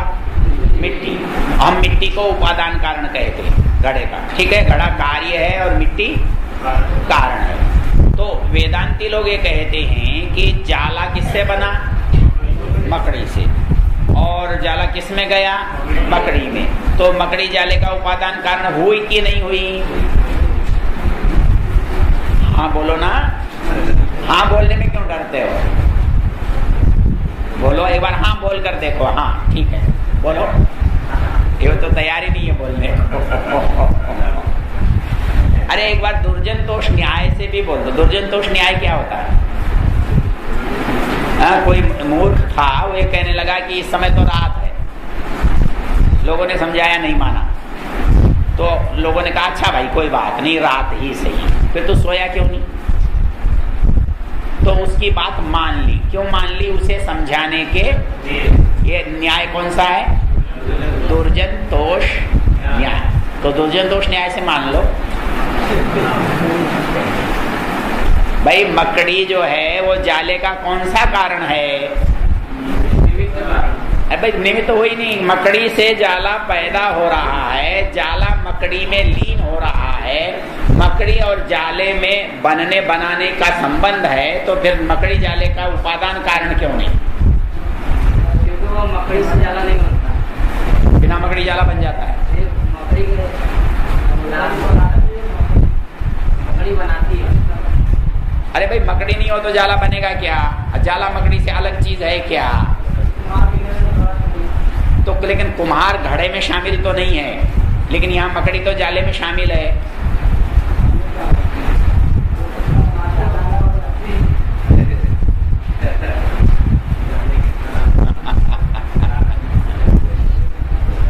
अच्छा देखो, इसका उत्तर ये है, इसको यो समझो।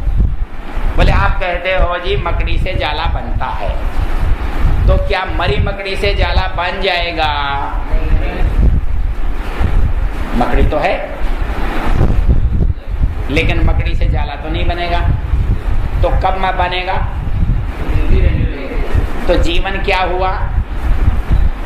उपादान की निमित्त। इसलिए मकड़ी का आत्मा निमित्त कारण है, मकड़ी का शरीर उपादान कारण है। तो वैसे ही जब ये कहते हो कि ब्रह्म से संसार बना और ब्रह्म में लीन हो गया, जैसे मकड़ी से जाला निकला और मकड़ी में लीन हो गया, तो ब्रह्म इसका उपादान कारण है। लेकिन मुश्किल क्या होती है कि निमित्त कारण के गुण कार्य में नहीं आते, लेकिन उपादान कारण के गुण कार्य में आते। सोने का कुंडल बनने के बाद भी सोने का रहेगा। मिट्टी का घड़ा बनने के बाद भी मिट्टी ही रहेगा। तो क्या भगवान संसार बनने के बाद भी भगवान रहेगा कि नहीं रहेगा? तो रहेगा तो संसार चेतन होना चाहिए। भाई उपादान कारण के गुण कार्य में आते हैं। यदि ब्रह्म संसार का उपादान कारण है तो यह संसार चेतन होना चाहिए या ब्रह्म जड़ हो जाना चाहिए। दोनों में से कोई भी बात हो जाए। होता है क्या? इसलिए क्या सिद्धांत बना? ब्रह्म संसार का उपादान कारण है। अरे तुमने गलत बोला। तो अब समझ में आता है, एक संसार का उपादान कारण है, एक संसार का निमित्त कारण है। तो संसार का उपादान कारण क्या है? प्रकृति है।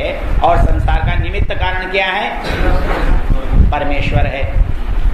अब घड़ा बनाने के लिए कुम्हार ने घड़ा बना दिया, मिट्टी से घड़ा बन गया, और घड़े का उपयोग करने वाला ही कोई ना हो तो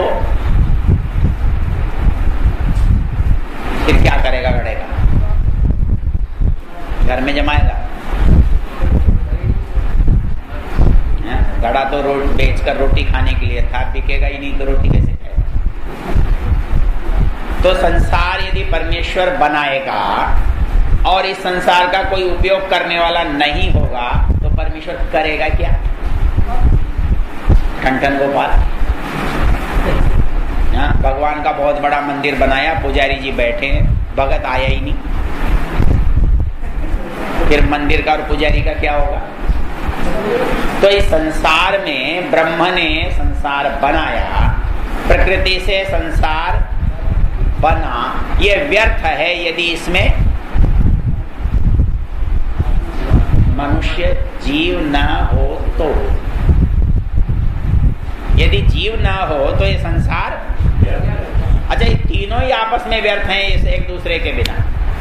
प्रकृति और ये जीव आत्मा हो और परमेश्वर ना हो तो जीव क्या करेगा? इसको शरीर ही नहीं मिलेगा, फिर करेगा क्या? कुछ भी नहीं कर सकता। प्रकृति बनी रहेगी तो उसका क्या लाभ होगा? दुनिया में बहुत जगह बहुत सोने के ढेर पड़े, वहां कोई जाता भी नहीं है, मतलब कुछ नहीं निकला। और प्रकृति और जीव नहीं हो, परमेश्वर महाराज अकेले बैठे रहे शिव जी की तरह जाके हिमालय में, तो अब क्या फर्क पड़ेगा? बना रहेगा, क्या लेगा किसी से? तो जब तक प्रकृति ना हो, जब तक जीवात्मा ना हो, जब तक ब्रह्म नहीं हो, तब तक संसार व्यर्थ हो जाता है। इनमें से एक भी नहीं हो तो व्यर्थ। इसलिए ब्रह्म बनाता है, संसार बनता है, और किसके लिए? जीवात्मा इसका उपभोग करता है। तो बनाने वाले के अधीन होता है, वो बनाने वाले के अधीन होता है। क्यों अधीन होता है? बनाकर उसने दिया।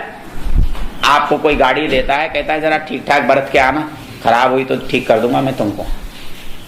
तो आपको शरीर आपका बनाया हुआ तो है नहीं, दुनिया आपकी बनाई हुई नहीं है, अब फल अन्न आपका बनाया हुआ नहीं है, आपको तो बनाकर उसने यहाँ छोड़ा है।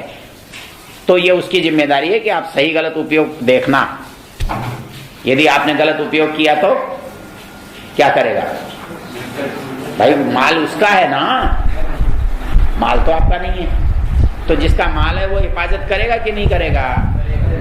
तो मनुष्य जो कुछ इस संसार में करेगा उसकी जिम्मेदारी उसके पास है कि सही कर रहा है कि गलत कर रहा है। इसलिए जीव क्या है? भोक्ता है, और उसका सही और गलत क्या है? कर्म और कर्म फल है। ठीक, अब मंत्र देख लो, अब ज्यादा हो गया ना बहुत। यथोर्णनाभिसृजते गृह्णते च यथा पृथिव्याम् ओषधयः संभवन्ति यथा सतः पुरुषात् केशलोमानि तथाक्षरात् संभवति विश्वम्। कहता है जैसे मकड़ी से जाला निकलता है, जैसे धरती से पौधे निकलते हैं, जैसे आदमी से केश और लोम निकलते हैं, वैसे ही इस अक्षरात परमेश्वर से संभवती है विश्वम, विश्व पैदा होता है। तो अब ये बात कार्य कारण उपादान ये सबकी समझ में आ गई। चलो एक प्रकरण और देखते हैं। यह है दूसरा मुंडक, पहले मुंडक का दूसरा खंड। वहां परा अपरा कर्मकांड, ज्ञान कांड, विद्या अविद्या की चर्चा है। इसका अर्थ करने वाले थोड़ा अलग अलग तरह से भी करते हैं, तो अलग अलग लोगों का भाष्य अलग अलग भी मिलेगा थोड़ा बहुत, लेकिन मेरी जो बात समझ में आई वो बता देता हूँ। वो ये कहता है तदेतत् सत्यम मंत्रेषु कर्माणि, कौन सा है वाला? पहला पढ़ो।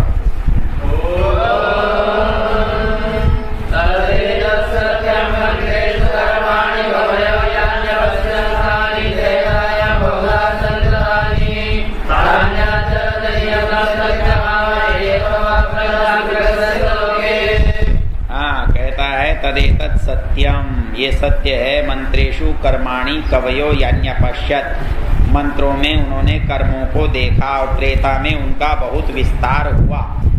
उन कर्मों का तुम आचरण करो, वह तुम्हारे लिए एक अच्छा मार्ग है। चलिए।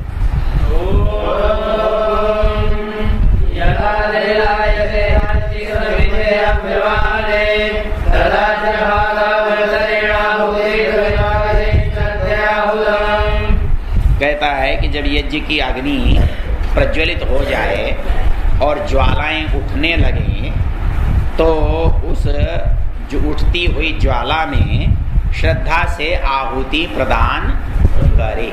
मतलब एक तो बिना अग्नि जले आहुति नहीं देनी, धुएं में आहुति नहीं देनी।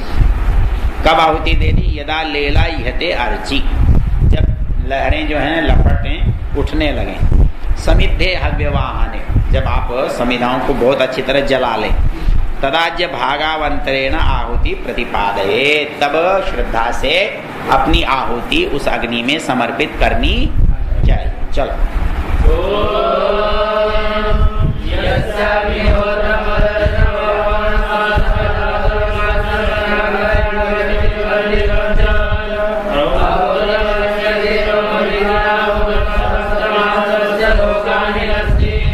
कहता है जो क्या क्या नहीं करता उसके समस्त जन्म और लोक नष्ट हो जाते हैं। जो अग्निहोत्र नहीं करता, जो अमावस्या का यज्ञ नहीं करता, जो पौर्णमासा का यज्ञ नहीं करता, जो चातुर्मास्य यज्ञ नहीं करता, वो अनाग्रायणम जो आग्रायण तिथि इष्टि है वो नहीं करता, अतिथि वर्जितम अतिथि यज्ञ नहीं करता, बलि वैश्वदेव यज्ञ नहीं करता, विधि पूर्वक यज्ञ नहीं करता, ऐसे यज्ञ करने वाले व्यक्ति के सातों लोक नष्ट हो जाते हैं। चलिए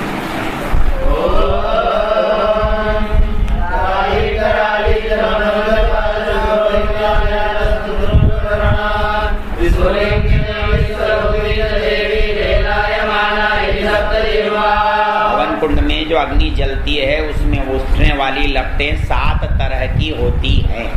उनके नाम वो काली, कराली, मनोजवा, सुलोहिता, सुधूम्रवर्णा, स्फुलिंगिनी, विश्वरूपी, ऐसी 7 जिह्वाएं अग्नि की होती हैं। चलो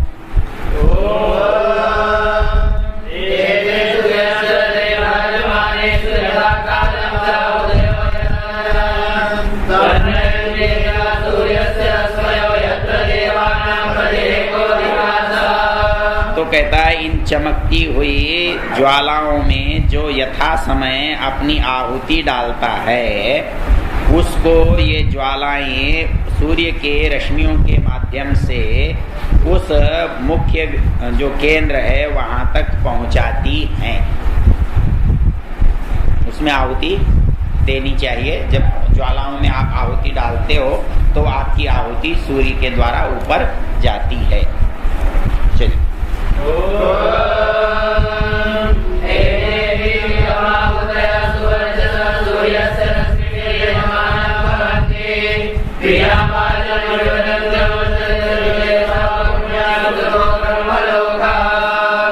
आहुतियाँ यही तमाहुतय सुवर्चस, ये सुवर्चस आहुतियाँ जो हैं क्या करती हैं? आओ आओ आओ ऐसा कह के यजमान को बुलाती हैं और प्रियाम वाचम अभिवदन्त्य, ये आपका पुण्य लोक का मार्ग होता है। चल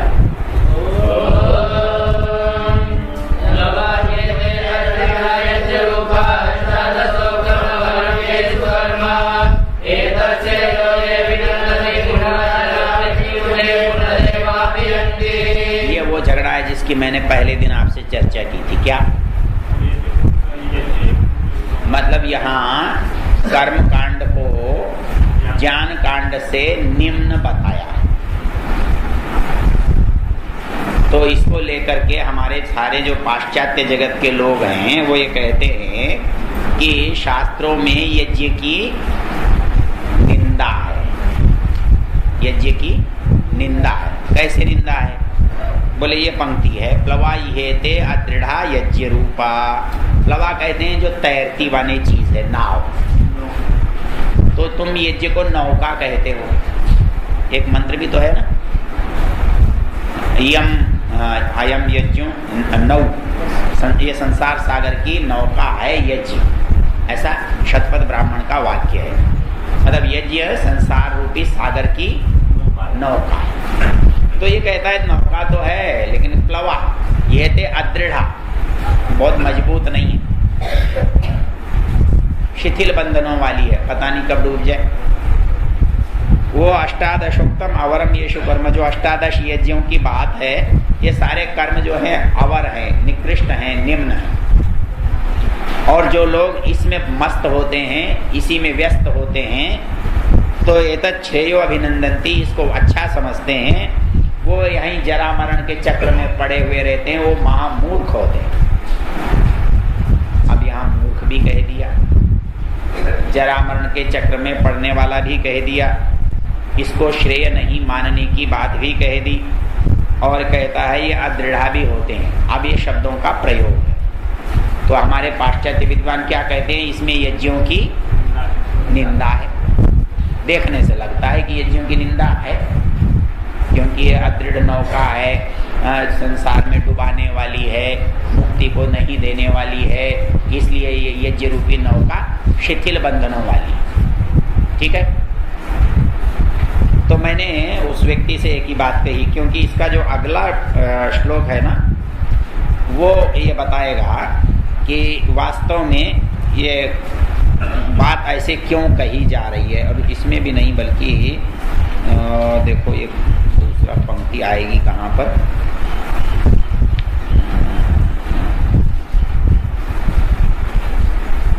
वेदांत विज्ञान कहाँ चला गया, ये जाएगा आकर के तीसरे मुंडक में छठी पंक्ति है।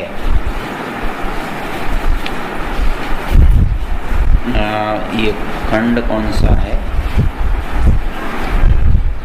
दूसरा, तीसरे मुंडक के दूसरे खंड की छठी पंक्ति निकालो।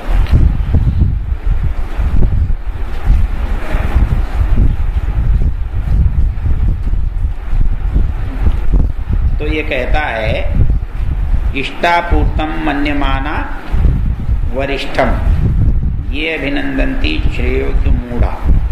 वो कहता है कि इष्ट और आपूर्त को, ये 10वें में इधर आएगा। तो यहाँ पर कहा है वेदांत विज्ञान, पढ़ो तो।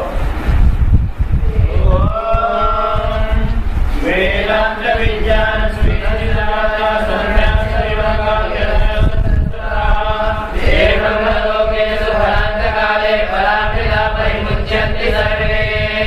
आप लोग एक बात कहते हो कि एक व्यक्ति मुक्त होता है तो कितने दिन मुक्ति में रहता है, कितने दिन मुक्ति में रहता है? आपने गणित बना रखा है 36,000 बार सृष्टि का बनना और प्रलय। तो ये कहाँ से निकला ये शब्द? उस काल को, उस अवधि को क्या कहते हैं? वो यहाँ पर है परांत काले, परांत काल। ये कहते हैं वेदांत विज्ञान सुनिश्चितार्था, वेदांत से जिन्होंने अपना अर्थ निश्चित कर लिया है, अर्थात ज्ञान से जिन्होंने लक्ष्य को समझ लिया है। संन्यास योगात, संन्यास जिन्होंने तीनों ऐष्णाओं का परित्याग कर दिया है, वो लोग शुद्ध सत्वा, जिनका मन पवित्र हो गया है, वे ब्रह्मलोकेशु मुक्ति में परांत काले, परांत काल तक परामृता अमृतमय होकर के परिमुच्यन्ति मुक्त हो जाते हैं। ये इसकी तुलना में ये बात कही गई है। अर्थात यज्ञ जो हैं ये संसार का सुख देने वाले हैं। क्यों? कि यज्ञ कारण है किसके? इष्ट और आपूर्ति। तो इसकी 10वीं पंक्ति देखो जो हम पढ़ रहे हैं पहले मुंडक में, दूसरे खंड में, इष्टापूर्तम मन्यमाना वरिष्ठम। वहां ये कहता है ये उनके लिए ये बात कही गई है जो इष्ट और आपूर्त को वरिष्ठ मानते हैं। इष्ट और आपूर्त को कौन वरिष्ठ मानते हैं? हम सभी मानते हैं। क्यों? कि जब हवन करते हैं तो कौन सा मंत्र पढ़ते हैं? उद्बुद्ध्य स्वाग्ने इष्टापूर्ते संसृजेत। हम रोज कहते हैं भगवान हमें इष्ट और आपूर्त कर, इष्ट और आपूर्त दे। और ये उपनिषद कह रहा है जो इष्ट और आपूर्त में पड़े हुए हैं वो बहुत पिछड़े हुए लोग हैं।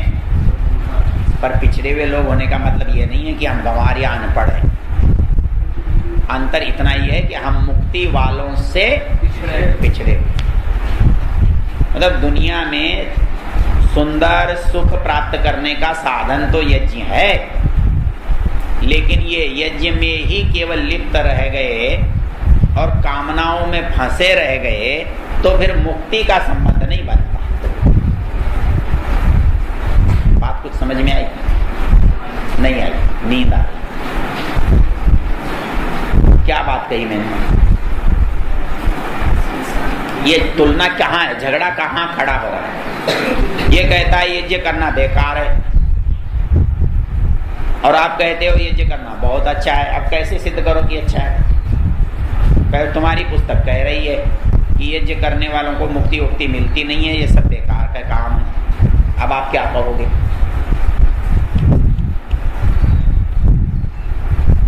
ये कह रहा है भाई आप यात्रा कर रहे हो तो उसके 3 पड़ाव हैं। एक तो तमोगुणी लोग हैं, एक रजोगुणी लोग हैं, एक सतोगुणी लोग हैं। हम लोग कहाँ हैं? रजोगुण में हैं। तो वो ये कह रहा है कि सतोगुण की तुलना में रजोगुण जो है वो हीन है। हमको ये नहीं कह रहा है कि तुम तमोगुणी हो। तुम्हें सतोगुण तक पहुंचना है तो रजोगुण छोड़ना पड़ेगा, ये कहने का मतलब। इसलिए यहाँ कहा इष्टापूर्तम मन्यमाना वरिष्ठम। जो लोग इष्ट और आपूर्त को वरिष्ठ मानते हैं वो इस संसार में पड़े रहते हैं, ये कहना। इसमें कहीं नहीं यज्ञों की निंदा। जो लोग कहते हैं इसमें यज्ञों की निंदा है वो झूठ बोलते हैं, उन्होंने समझा ही नहीं इसमें। ठीक है नहीं भाई? चल आगे अविद्यायाम अंतरे।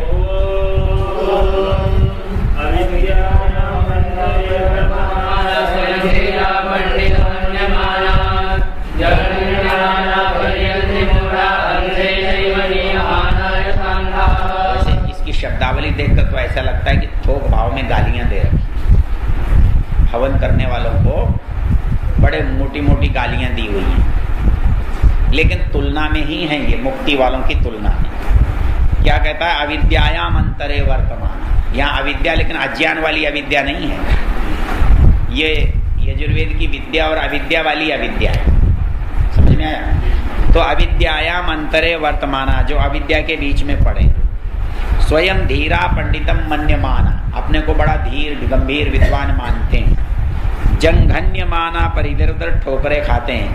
परियंती, भटकते फिरते हैं। और अंधे नहीं व नियमाना यथा अंधा, अंधे के पीछे चलने वाले अंधे की तरह कुएं में संसार में पड़े रहते हैं। चलिए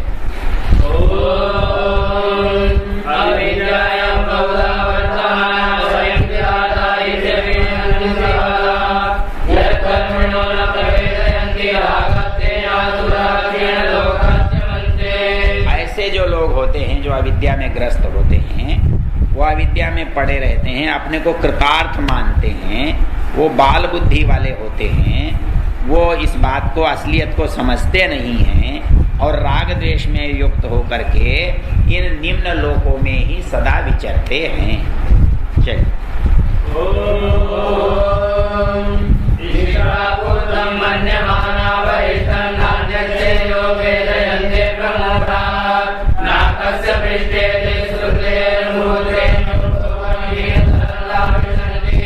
जो इष्ट और आपूर्त को ही श्रेष्ठ मानते हैं, जो श्रेय मार्ग की ओर नहीं चलते हैं, वो स्वर्ग का केवल सुख लेते हैं, मुक्ति का सुख नहीं लेते हैं और वापस इन्हीं हीन लोकों में आ जाते हैं।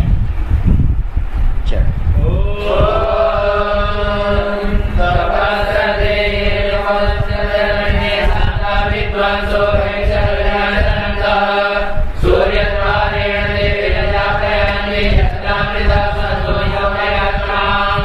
जो इस आकृष्ट आपूर्त अर्थात सकाम यज्ञों को छोड़ देते हैं, मतलब झगड़ा कितना सा है? सकाम और निष्काम का है। एक काम बहुत अच्छा होने पर भी खराब होता है और एक काम खराब लगने पर भी अच्छा होता है। अंतर केवल उसमें भावना का होता है। मतलब किसी काम को करते हुए कानून क्या देखता है? इंटेंशन, भाव। मतलब हत्या हो गई, एक हत्या कर दी गई, दोनों का दंड अलग अलग है। आप कुछ कर रहे थे, हमारे यहाँ एक बच्चे ने हंसी हंसी में एक के कान पर थप्पड़ मारा, उसका कान का पर्दा ही फट गया। मैंने पूछा, रे तूने ऐसे क्या किया? बोले जी मैं तो मजाक कर रहा था। लड़ाई तो की नहीं, गुस्सा आया नहीं, मारा, उसका पर्दा ही फट गया। क्या उसको भी क्या कहें और उसको भी क्या कहें? तो ये क्या है? भावना का प्रश्न होता है। तो इसलिए वो कहता है कि जब आप निष्काम भाव से कोई काम करते हैं तो वो मुक्ति का साधक होता है, और जब कोई काम कितनी भी अच्छा हो लेकिन सकाम भावना से करता है तो वो संसार का कारण होता है। तो इसलिए यज्ञ जो है वो सकाम होने से क्या है? बंधन का कारण। जिस दिन वो निष्काम हो जाएगा उस दिन मुक्ति का कारण है। यज्ञ यज्ञ ही है और उतना ही अच्छा है, उसी मंत्रों से किया जाता है, लेकिन सकाम होने से बंधन का कारण है और निष्काम होने से। तो ये कहता है निष्काम होने से कैसे मुक्ति का कारण होता है, ये बता रहा है। तप श्रद्धे ये युपवसंते, जो तप और श्रद्धा को धारण करते हैं और अरण्य में रहते हैं, भिक्षा का आचरण करते हैं, शांत भाव से रखते हैं, ऐसे जो वेदांत के जानने वाले लोग हैं वो विरजाः, मलों से रहित होकर, दोषों से रहित होकर, यत्रामृतः पुरुषो, जहाँ परम पुरुष को प्राप्त होते हैं। चलो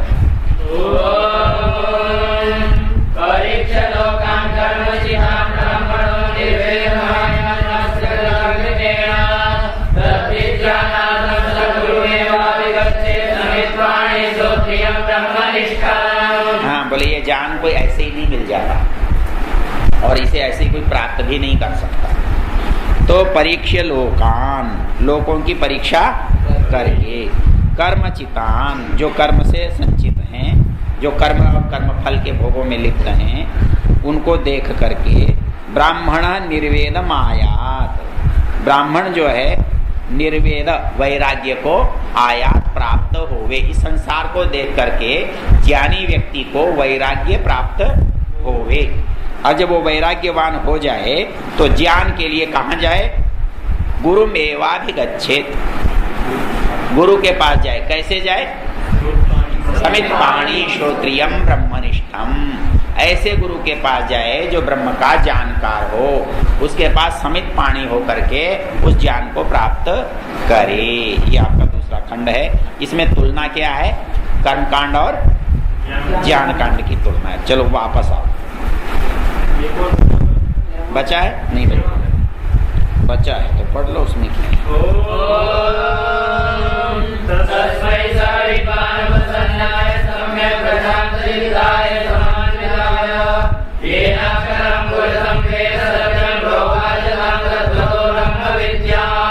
और गुरु को भी क्या चाहिए? तस्मै स, ऐसे व्यक्ति के लिए, उपसन्नाय, जो पास आया, ये कल मैंने आपको बताया था ना, प्रशांत चित्ताय, जो अशांत नहीं, राग द्वेष में युक्त नहीं है, क्षमान्विताय, जिसमें शांत है, अयनाक्षरम पुरुषम वेद, जिस अक्षर पुरुष को वो जानता है उसको वह तत्व तो उवाच, उसको तत्व पूर्वक उस जिज्ञासु को बतलावे। अर्थात ऐसा व्यक्ति संसार से वैराग्यवान होकर ब्रह्मनिष्ठ गुरु के पास जाए और गुरु भी उसको उसका तत्व ज्ञान का यथावत उपदेश करे।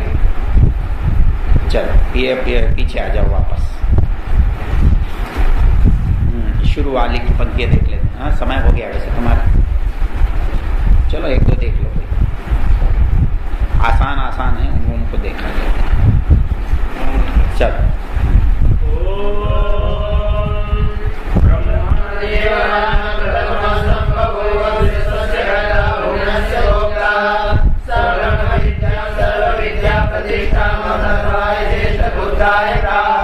ये अध्यात्म विद्या का प्रारंभ कैसे हुआ उसको कह रहा है। ब्रह्मा देवानाम प्रथम संभव। हमारे यहाँ ज्ञान के स्रोत जो व्यक्ति रहा है उसका नाम हाँ, उसको कहते हैं चारों वेद किसके पास थे?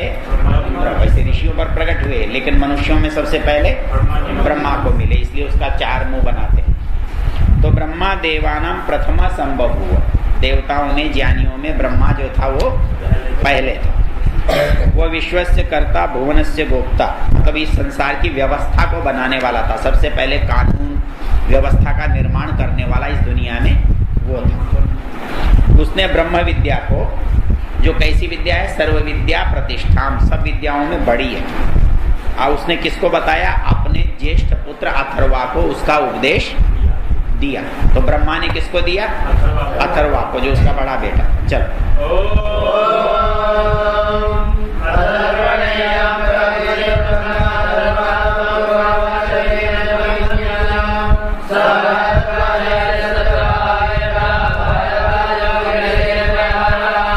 हाँ, तो ब्रह्मा ने अथर्वा को दिया। अथर्वा ने किसको दिया? पुरोवाच अंगिरे ब्रह्म विद्या, अंगिरा को ब्रह्म विद्या दी। और अंगिरा ने किसको दी? भारद्वाजाय सत्यवाह, भारद्वाज गोत्र के सत्यवाह नाम के ऋषि को दी। और भारद्वाज ने किसको दी? अंगिरस को दी। अब क्या हुआ?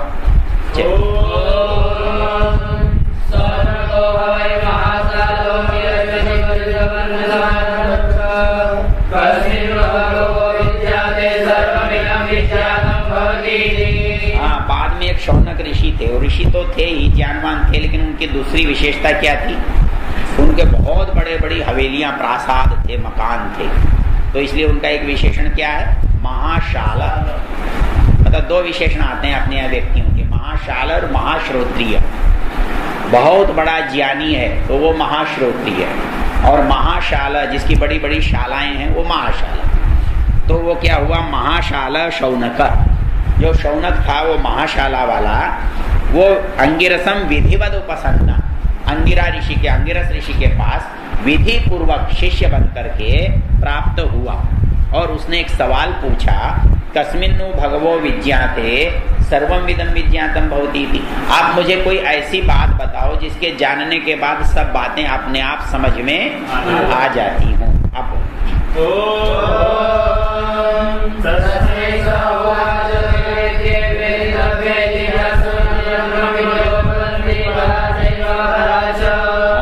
उसने उस शौनक को जो उपदेश दिया, वो उसने उपदेश दिया भाई कुछ नहीं है, केवल दो विद्याओं को जानना है। और उन दो विद्याओं को यदि जान लोगे तो सब कुछ तुम्हारी समझ में आ जाएगा। और ब्रह्मविद लोग जो हैं, ब्रह्मज्ञानी लोग जो हैं, वो दो विद्या आपको बताएंगे। एक का नाम परा है और दूसरे का अपरा है। चलो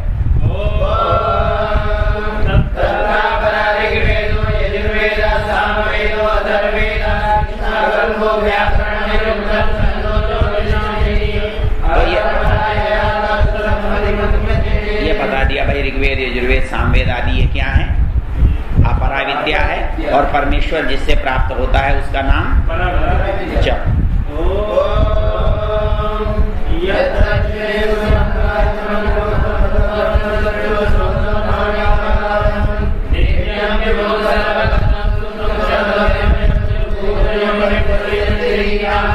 वो अक्षर कैसा है? अदृश्यम, दिखाई नहीं देता। अग्राह्यम, पकड़ा नहीं जाता। अगोत्रम, उसका कोई चिन्ह किसी के वो नहीं है, पकड़ नहीं, पहचान नहीं है, कहीं उत्पन्न नहीं होता है। तत् अवर्णम, उसका कोई रूप रंग नहीं है। अचक्षुश्रोत्रम, उसकी कोई इंद्रियां नहीं है। अपाणिपादम, उसके पास कर्मेंद्रियां भी नहीं है। वो नित्य है, विभु है, सर्वगत है, सूक्ष्म है, अव्यय है, वो सबका उत्पादन करने वाला है। धीर लोग उसको अपनी आत्मा ने देखते हैं। अगला वही है जो आपको अभी बताया था। चलो पढ़ो।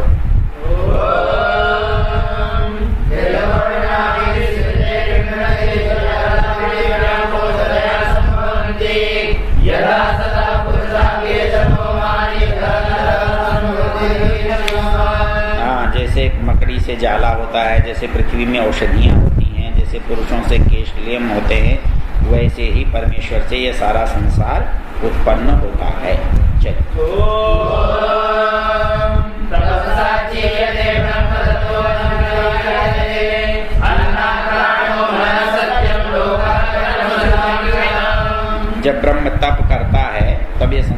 पैदा होता है, उससे अन्न पैदा होता है, अन्न से प्राण होता है, प्राण से मन होता है, उससे सत्य लोक और ये अमृतत्व की प्राप्ति होती है। तो सब परमेश्वर इनको उत्पन्न करता है।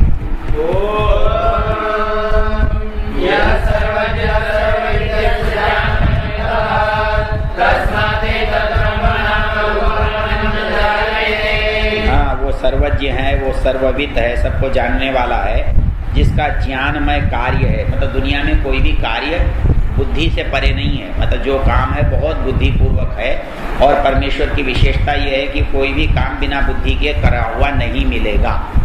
तो ये कहता है बुद्धि पूर्वा वाक्य कृतिर वेदे तस्मात्, इस कारण से ब्रह्म जो है नाम रूपम अन्नम च जायते, जो ब्रह्म वेद है वो नाम और रूप में बदल जाता है, और अन्नम च और अन्न में उसके रूप में उत्पन्न होता है। ये दूसरा और पहला हो गए, बाकी फिर देखेंगे।